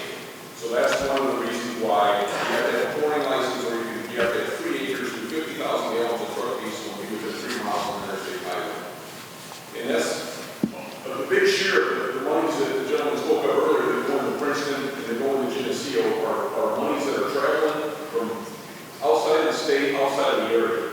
So a lot of these, and yet, a lot of these monies are coming from outside of the city into the city. The city will benefit from that. Okay, thank you. Back to signage. Yeah, so back to signage.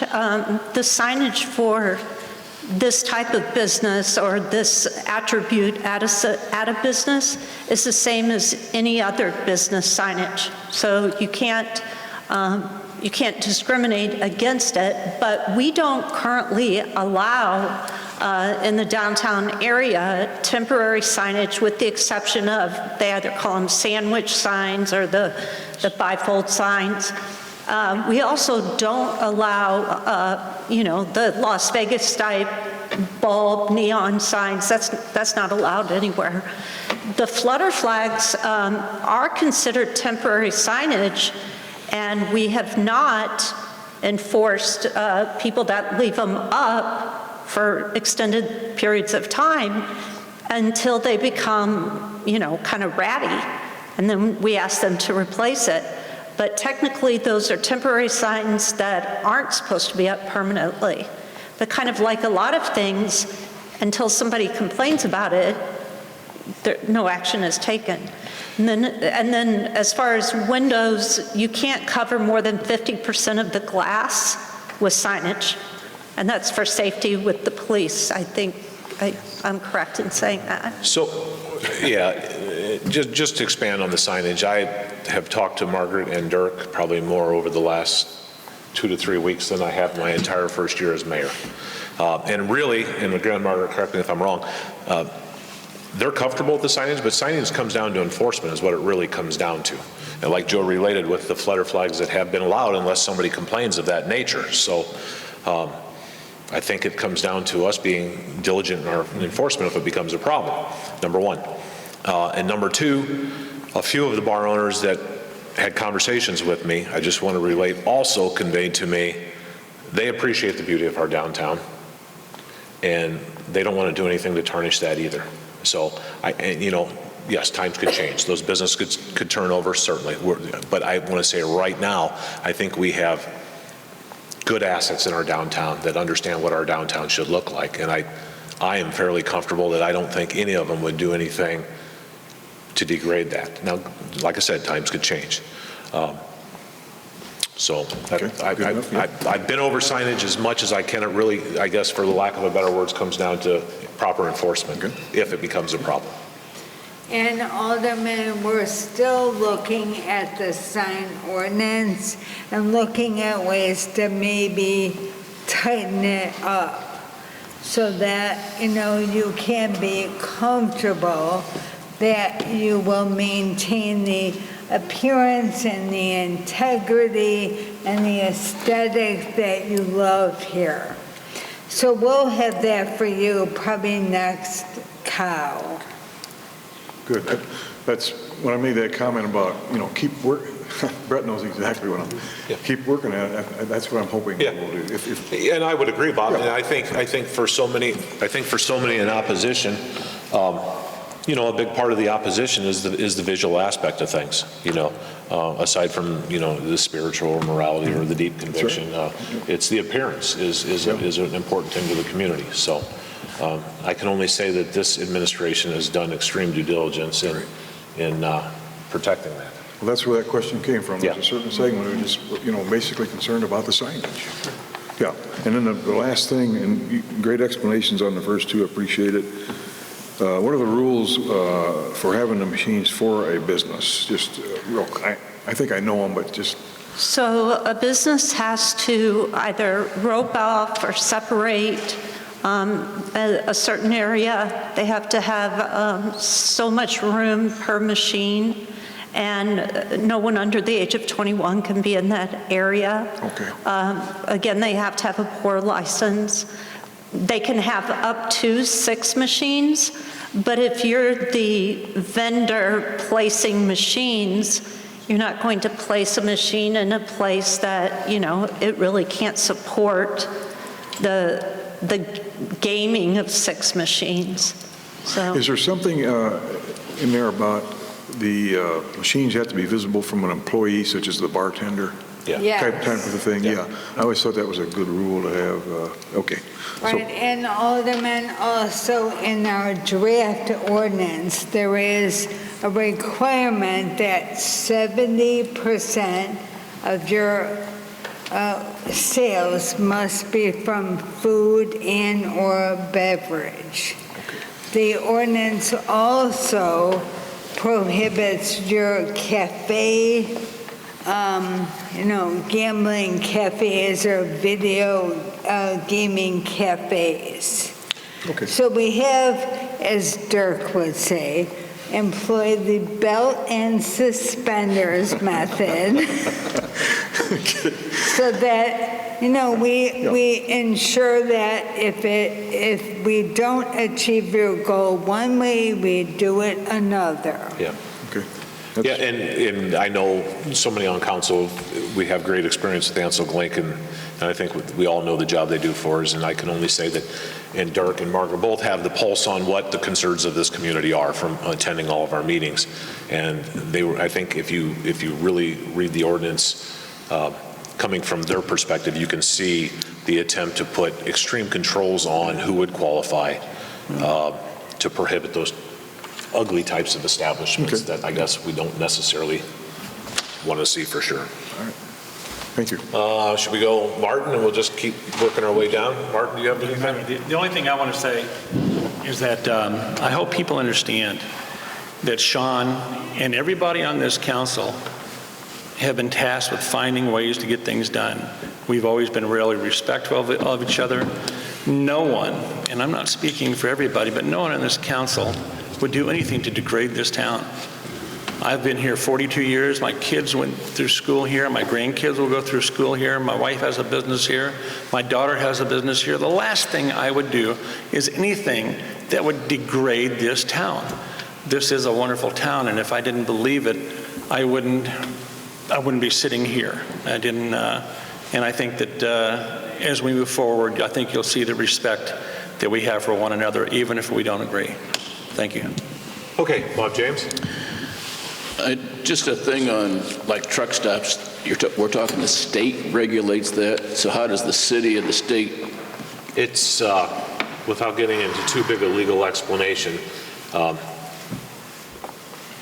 it was surmised to me like this. It is obviously best to be mindful of the separate regulation and the separate, I guess, rights, for the lack of a better word, Margaret, that truck stops and travel plazas are entitled to. Yes, historically, since the inception, there have been towns that have continued to prohibit. Those organizations at that time have the option of understanding that and being courteous of that. They also, and more recently, they have the opportunity to challenge that. And Dirk said it to me best, it's always best to try to be respectful of a local business owner, especially when they're an anchor of your community. Not that our travel plaza is any more important than any other business, but I think we would all agree they run a respectable operation within our community. So we'd be mindful of to try to work with them to find a way to accommodate their need. And he summarized by saying it's never a good idea just to tell somebody to go talk to Springfield. So that's why we incorporated the travel plaza, the truck stop. It's an affidavit that spells out what criteria they have to meet, and they easily meet those. But the people in town, the bar owners would have to have a pour license? Correct, okay. Yes. That's why they're separated out, correct. Okay, and the only other thing I've got to say is, I want to get into Brett's comments, would be there was a referendum, and however it went, and for whatever reason it was misunderstood or understood, what would be the difference between a referendum and the amount of people we've got here that spoke? This is not a scientific, this is not a representation of our population, 50 people. Yeah, and I mean, I'm by no means trying to silence any member of the council, but I think if we look big picture, and I think if we truly are objective and open our heart, we would truly understand, and I appreciate everybody's passion that's here, and by far it's in opposition. But we have to be mindful of the fact, and I guess I'm only speaking for myself, but Bob, I think you hit the nail on the head when we talked the other day. For so many of you on council, and Bob said it, they know their audience. So Bob's going to hear by your historical vote of being in opposition, more so, if not exclusively, from those in opposition.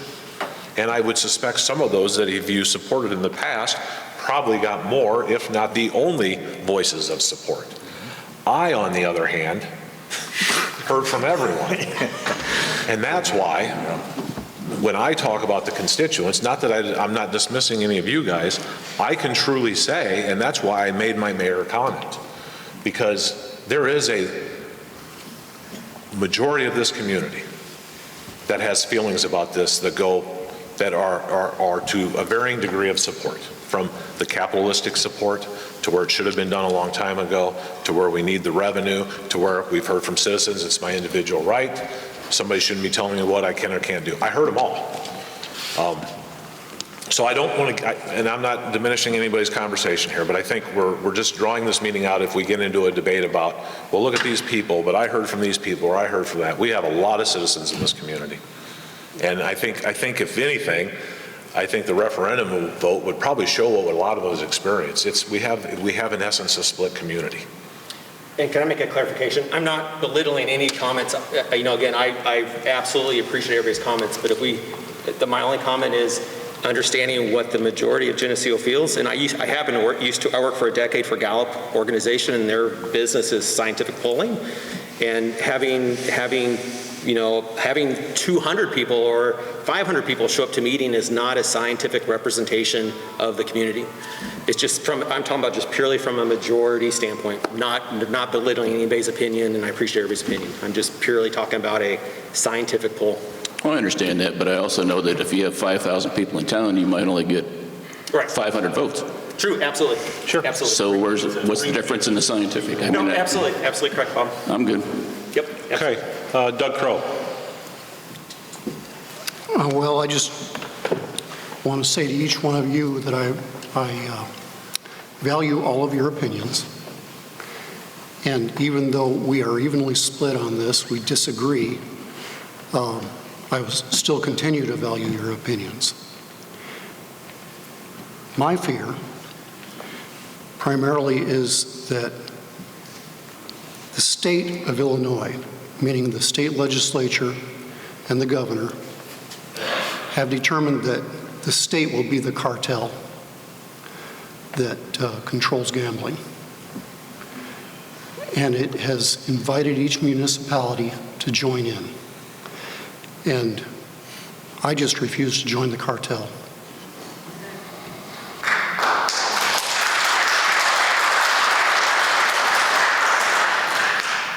And however you want to separate, those of you who favor this want to put in certain safeguards so that we don't have gambling halls. And I believe that is the definition of the video cafe. A video cafe is a gambling hall. So you put in certain language into the ordinance that requires that the place where the gambling takes place, their primary purpose is to serve food and drink. But what do you do when the state decides that the municipalities will no longer have the ability to write the ordinance, that the state will govern this thing all by itself? What do you do when somebody who wants to set up one of these cafes drags the city into court to contest our ordinance? And even if we are not here, there will be some council who will buckle, who will give into it. And not only is the state the cartel that controls gambling, the state is the cartel that controls recreational marijuana. And we bust this door down, within 5 years we'll have marijuana dispensaries in Geneseo. Is that all, Doug? I'm finished. So just briefly, in answer to your question, what do we do if the state says this? I guess we'd have to do the same thing if we continue to say no to a business owner that truly qualifies under the eyes of the law, and should they, and I'm not answering for this individual, to choose to take us to court. We deal with the court battle. Yeah, well, right now, the only thing that we can do is say yes or no. I understand that, but at the end of the day, the struggles of governing a municipality is you're always ripe for litigation. Mm-hmm. So, and we make so many decisions on a nightly basis that are ripe with potential litigation, yet we do the best we can as a governing body, and that's what our citizens are asking us to do. Mm-hmm. So we would continue to do that. And Alderman, also, that is one instance of our belt and suspenders approach, so that if it turns out that we cannot, by court ruling, prohibit video gaming cafes, then they would have to meet the other requirements, including the food and beverage ratio of sales, etc. So, and I think that was the important intent of tying these licenses to the liquor licenses. Mm-hmm. You try to marry it to the scope of businesses. We have strict control over that. And this council, and Bob, you've been around probably as long, I don't know, how long have you been on council? 38 years. Well, just about as long as I'm alive. No, but I mean, seriously, this council's got a history of being very controlling. And we don't have liquor license. We don't just keep issuing left and right. So I think it was very intuitive of Ansel Glink to consider the attachment of that and to the alcohol and food sales. Because unless this council chooses to start handing out liquor licenses, like their bookmarks, I think we exercise as reasonable control as we can, and that was the attempt. I do have something that relates to that. Okay, briefly. Oh, sorry, this thing. I was going to say, when they apply, because I just did that this week for one of our, restaurants in town. When they apply for a liquor license with the state of Illinois, they have to show ours, okay? They have to have the city license first, and it gets attached and submitted to the state. And if they don't have it, they can't have a liquor license through the state. So I'm just saying, Gaming is the we have opposite that of- control over them, that they can't have a license with us or whatever, then they have no way to apply to the state. Did They you just hear Joe, return- Paula? Pardon? Yeah, you're correct. They can't get a state liquor license without a city one. No. And they can't have a gaming license without a liquor license, but they have to have their state gaming license before the city would issue a license. So that one's Yes. the opposite. Yeah, I haven't been part of that yet, but I just know that liquor license is tied right to us, so if they don't get one from us, you know what I mean, they can't operate. Thank you, Paul. Craig? Well, I think as this council knows, I pretty much say what I think. One issue that I have is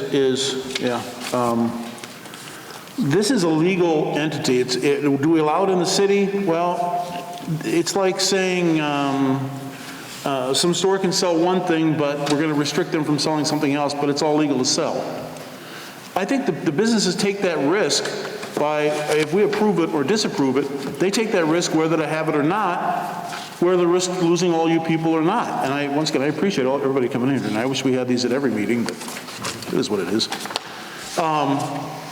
But I think that if someone could come to me and say, you know, I heard all the gaming and the addiction and all the possibilities that it brings and all the bad things, I would like to see a statistic that says how many, let's say Lehman's puts in a video gaming system or video gaming, how many of the people that come in to play those games are new, or how many are those that have played somewhere before? And I don't know how you find that out exactly, but I don't think it's okay, now Lehman's is gonna, and I'm just using an example, I hope you don't mind. Let's say they put in a video gaming and people come in. They're risking all of you who oppose it from not eating there. I mean, that's their risk. So I think they take these things under consideration. That's capitalism. Is the city gonna make a lot of money off of it? I doubt it. And I don't even come from that aspect to begin with.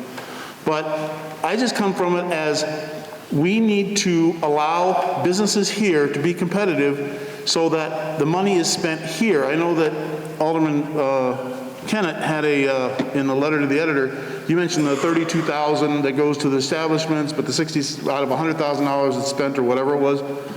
I don't know what restaurant and bar through this COVID would want that $32,000 right now to help. Whether to keep staff on, whether to keep the lights on, whether to, and from that aspect, are they going to make that sacrifice to put video gaming in? Some are and some aren't. But that's their choice. It's your choice to go do it. I'm not a gambler, so I'm not going to go there and use it. Doesn't mean I'm not going to go to Lehman's or whatever to eat or drink or whatever, but it's not me. It's just, and that's fine.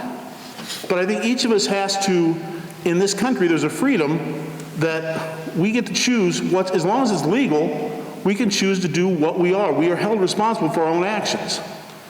And I struggle with the council, some of the council members, well, pretty much all of them, that say that you don't want to have this, yet last August, we had a budget.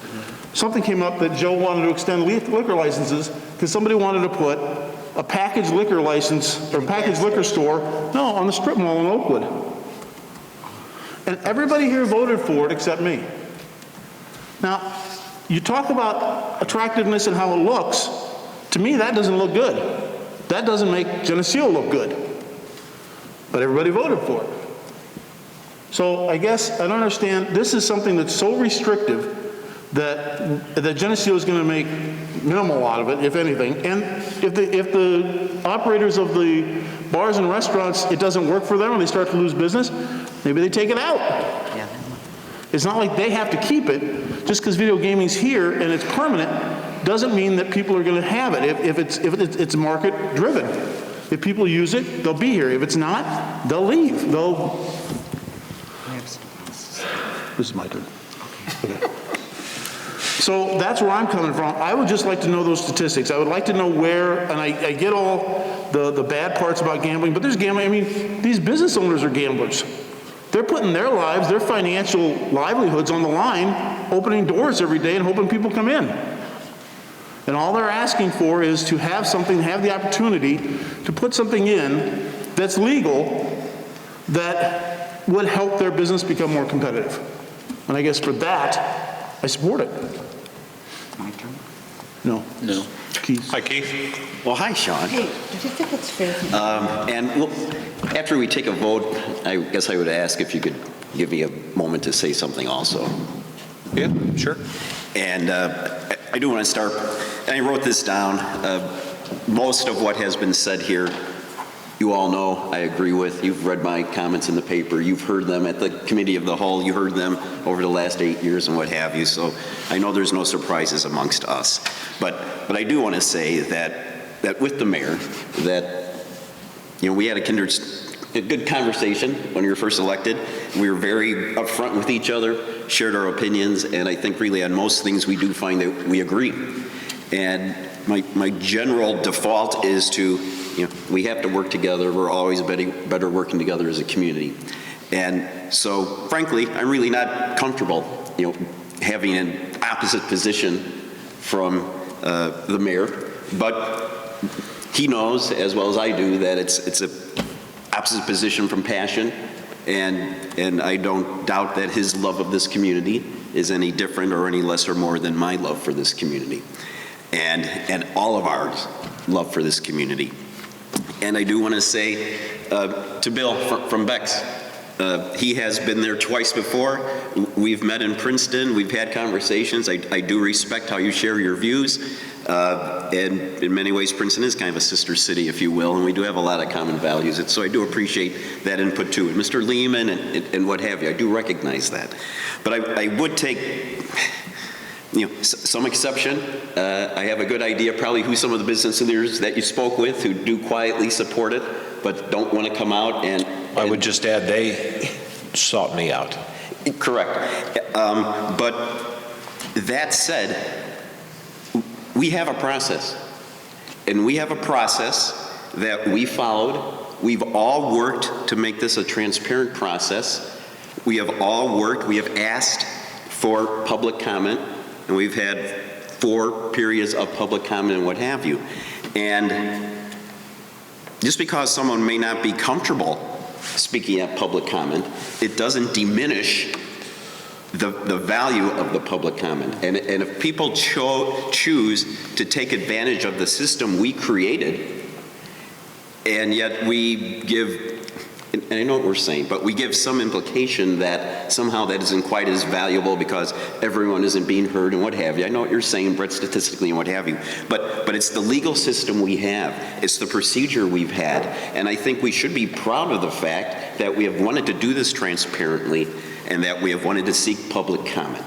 So I wrote down my statement. I will try not to get emotional, but I'm just going to share this. Just yes. Real quick, I want to apologize if there's any member of this public in attendance or listening that felt as though any comment was to diminish their being here, weighted against somebody that may have told us something in confidence, because I by no means was trying to convey that. And again, my comment was purely about the statement of the majority of the population. I'm just simply saying I don't have proof. I just was concerned, especially during my comments, I was just concerned that we're becoming a community where there may be those that are reluctant to speak. Okay, I may have misunderstood, but I think I kind of had that vibe a little bit. But it wasn't meant to be that. Nope. So, allow me. 18 days ago, on February 19th, the citizens of Geneseo became aware that approving video gambling was an agenda item for the February Committee of the Whole meeting. Since then, to provide for transparency and public comment, we've had 2 opportunities for public comment at the Committee of the Whole meeting. Additionally, we've received a large amount of public comment through emails, letters, text messages, petitions, direct conversations, social media posts, and newspaper letters to the editor. The mayor and council have demanded, and we should be proud of the transparent process that we created. This process allowed multiple opportunities for public comment representing all points of views. We demanded equally applied opportunities for everyone. Pro or con, we want to hear from you. And pro or con, you have a responsibility, frankly, to voice your opinion.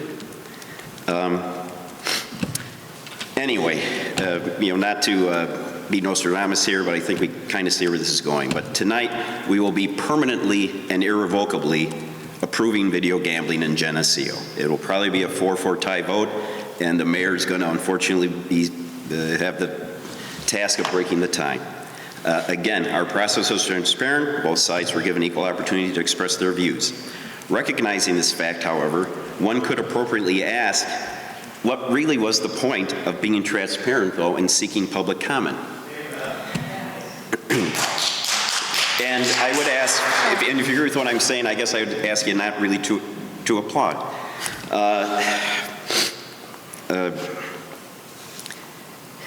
We will be approving video gambling, even though, and I have modified these numbers as the evening went on, so these are accurate at the time, but even though 98.9% of the public comment has clearly told us not to do so. How do we explain this? All of our citizens had equal opportunity to publicly share their comments and views. 98.9% of them have told us, no, don't do this, we don't support this, and yet we're doing it anyway. How do we explain this? The city of Geneseo is not the mayor, it's not Alderman Kennett, it's not the city council or city administrator or city staff. No, we are the people that the stakeholders of Geneseo have put in place to manage their community based on the direction they give. The city of Geneseo are the people in the audience, the ones who have given us the public comments and made the effort and given us the input we asked them for. We're not more knowledgeable than they are. We're not keepers of some secret insight. The citizens clearly understand the gambling issues, pro and con, and their public comments have given us clear direction. We could choose to follow their direction, not the other way around. They're clearly telling us, don't do this, but we're going to do it anyway. When we find ourselves as elected officials supporting and advocating something that 98.9 or whatever large percentage segment it may be of the stakeholders don't support, how do we explain this? We ask for and have heard public comment, but have we listened to it? No surprise, I will not be voting to allow video gambling. That is consistent with my previous votes over many years to not allow it. It simply doesn't better our overall community. And it needlessly undercuts one of our key attributes in attracting new families to our community. It's okay to be different. And for me, it's no more complicated than that. So, I'll cast my vote. I'll stand with those who created this town that I chose to move to. I trust their wisdom. Money isn't everything, and values do matter. So, thanks for listening to me. Paul? I know all of you will find this hard to believe, but I don't have a lot to say. Nothing? There is one thing. I think that, all of us, since we've been through this pandemic for a year. And I do believe that coming out of it, we will find ourselves changed. And what I say by that is, like many of the restaurant owners, probably will never, even if they're allowed to, they won't go back to 100%. They won't pack the place anymore. And why is that? Because people aren't comfortable with it anymore. We've learned that maybe that wasn't the best thing we should do. So some of these owners have to think about how they're going to, if they can make $500 or $1,000 a week or whatever, maybe that supplements what they're doing because they no longer can put capacity into their place. I'm just saying, things are going to change. I mean, I don't know about you. Do you feel the same about going into a place anymore? I mean, do you? Actually, this is the closest we have all sat to one another in a year. So I know people are apprehensive to go and be shoulder to shoulder. Now, we're all going to get vaccinated, God, I hope, and that should make a difference. But I still think it has changed people's mindset. I was never one that was a germophobic, but, you know, way to raise my kids and this, that, or whatever. I mean, I was careful, but not like this. And to think that this is what they say, you know, it's kind of like overkill. You say the new norm, but that's what it is. And so a lot of the restaurants have chose not to put capacity, even though they're allowed to, even though the state of Illinois tells them what they can do. They're not doing it. So this would be a way for them to maybe supplement what's not going on. Also, obviously I will vote for it. I don't think, you know, here's another one. Who brought up Galena? Well, Mike and I have a house in Galena just so we can, a little house, so we can see our grandkids, you know what I mean?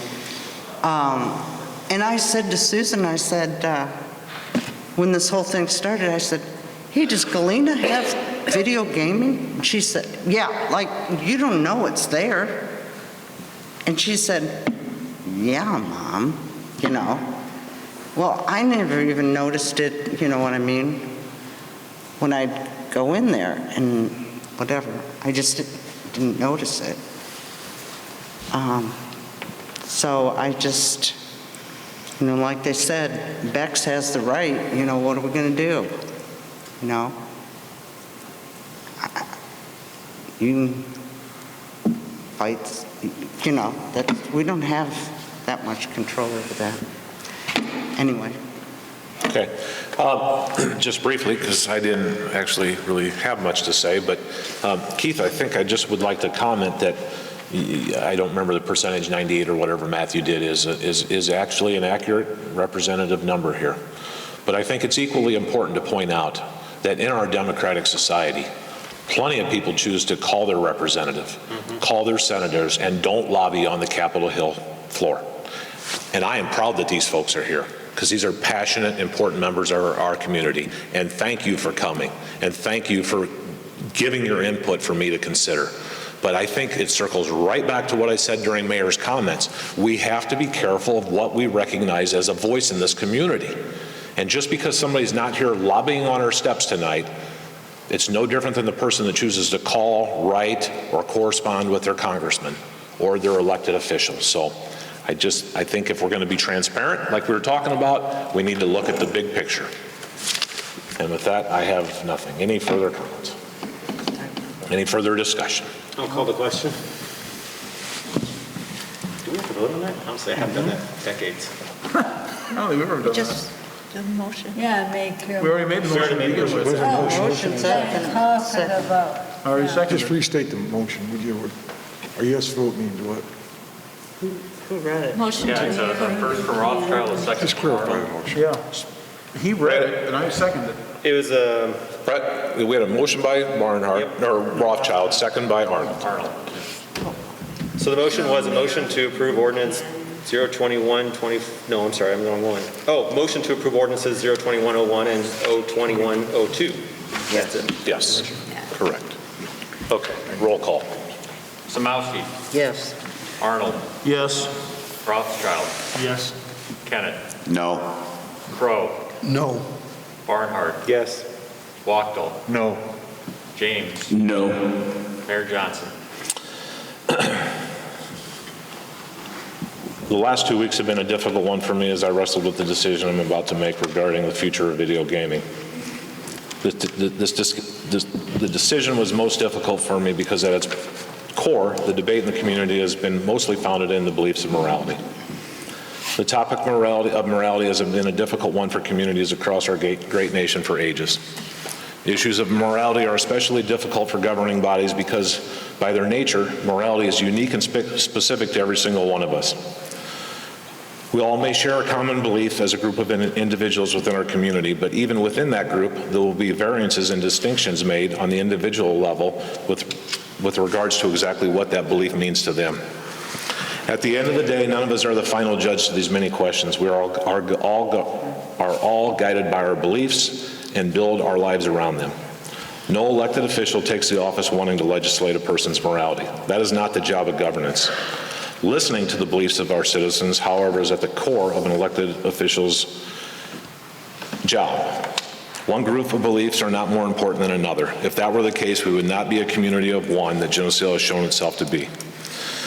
That left me with the task of deciding how do we do what's best for Geneseo. The council that surrounds me deserves great credit, and I sincerely mean that, for the careful thought, hard work, and dedication they all gave me in helping, guiding me, and rendering my verdict in this matter. Those in support gave careful insight as to how and why we should do it, and offered ways to protect things that make Geneseo special along the way.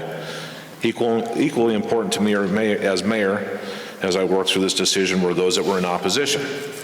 Not only did they express their opposition for one reason or another, some remained open-minded enough to think critically and offer ideas and guidance as to how to proceed to protect what makes Geneseo special. One thing we can all agree upon was that to proceed in a direction that protects Geneseo the best we can. The task before me became to how do we protect Geneseo the best we can for so many of those things those are in opposition that are fearful of, while listening to those that voice the support of the video gaming initiative. The opposition spoke of things like visual degradation of our town, gaming overtaking our community, a lack of restriction or controls on how it would be done. Your concerns were heard, and I think our discussions about the ordinance shows that. On the other side, those businesses that felt as though they were not competing on a fair playing field, left recovering from lost business due to COVID or other reasons, your voice was heard as well. The job of mayor was to do the very thing of listen to all the voices.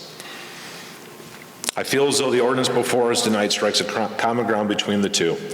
It provides common sense restrictions the best we can, tight controls on who will qualify and how they will qualify into the future and down the road. With regards to the visual aspects and visual concerns, our current ordinance regarding signage will preserve the visual aspect of our town, and we will evolve as we need to evolve with that ordinance. More importantly, with regards to those that may expand video gaming, pledging to preserve, more importantly, this ordinance pledges to expand video gaming and allow video gaming to those who believe it to be their right, while doing our best we can to preserve the pristine look of our community. Ladies and gentlemen, we are a diverse community of views and beliefs. We are a town that prides itself on tolerance and understanding. For this body to do anything other than strike a balance that listens to the voices of all citizens on a matter like video gaming would be to silence and ignore the voice on one side while only listening to the other. Many are not going to agree with me, but to me, that is not Geneseo-like, nor is it the type of administration that I believe in leading. And for those reasons, I vote yes.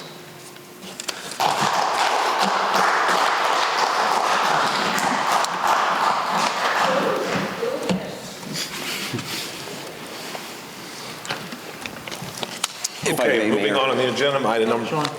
If I may. So the vote's been taken, decision's made, and we followed the process, and that's what we all took an oath to follow and uphold and what have you. So now we move forward together. We're still, like I said in my article, we're still Team Geneseo. Some of us lick our wounds a little bit on this. We disagree on this, but the decision's made and we move forward together. And so I certainly will, you have my commitment to do that. I would hope that would also be the case with everyone else. I'm sure that it is.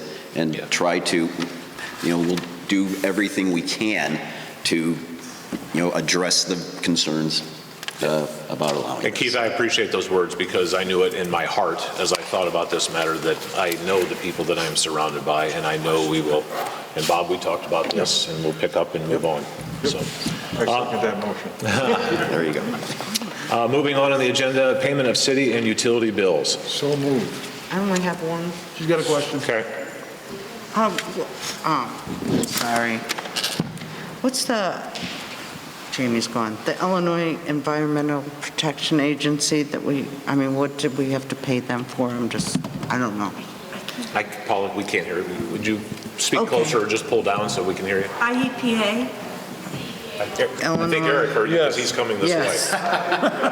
No, I think it's our IEPA loan, isn't it, Jamie? Oh, it's the loan. Yeah. Wastewater, Chad? Water, wastewater, Paula. It's our payment? Yeah.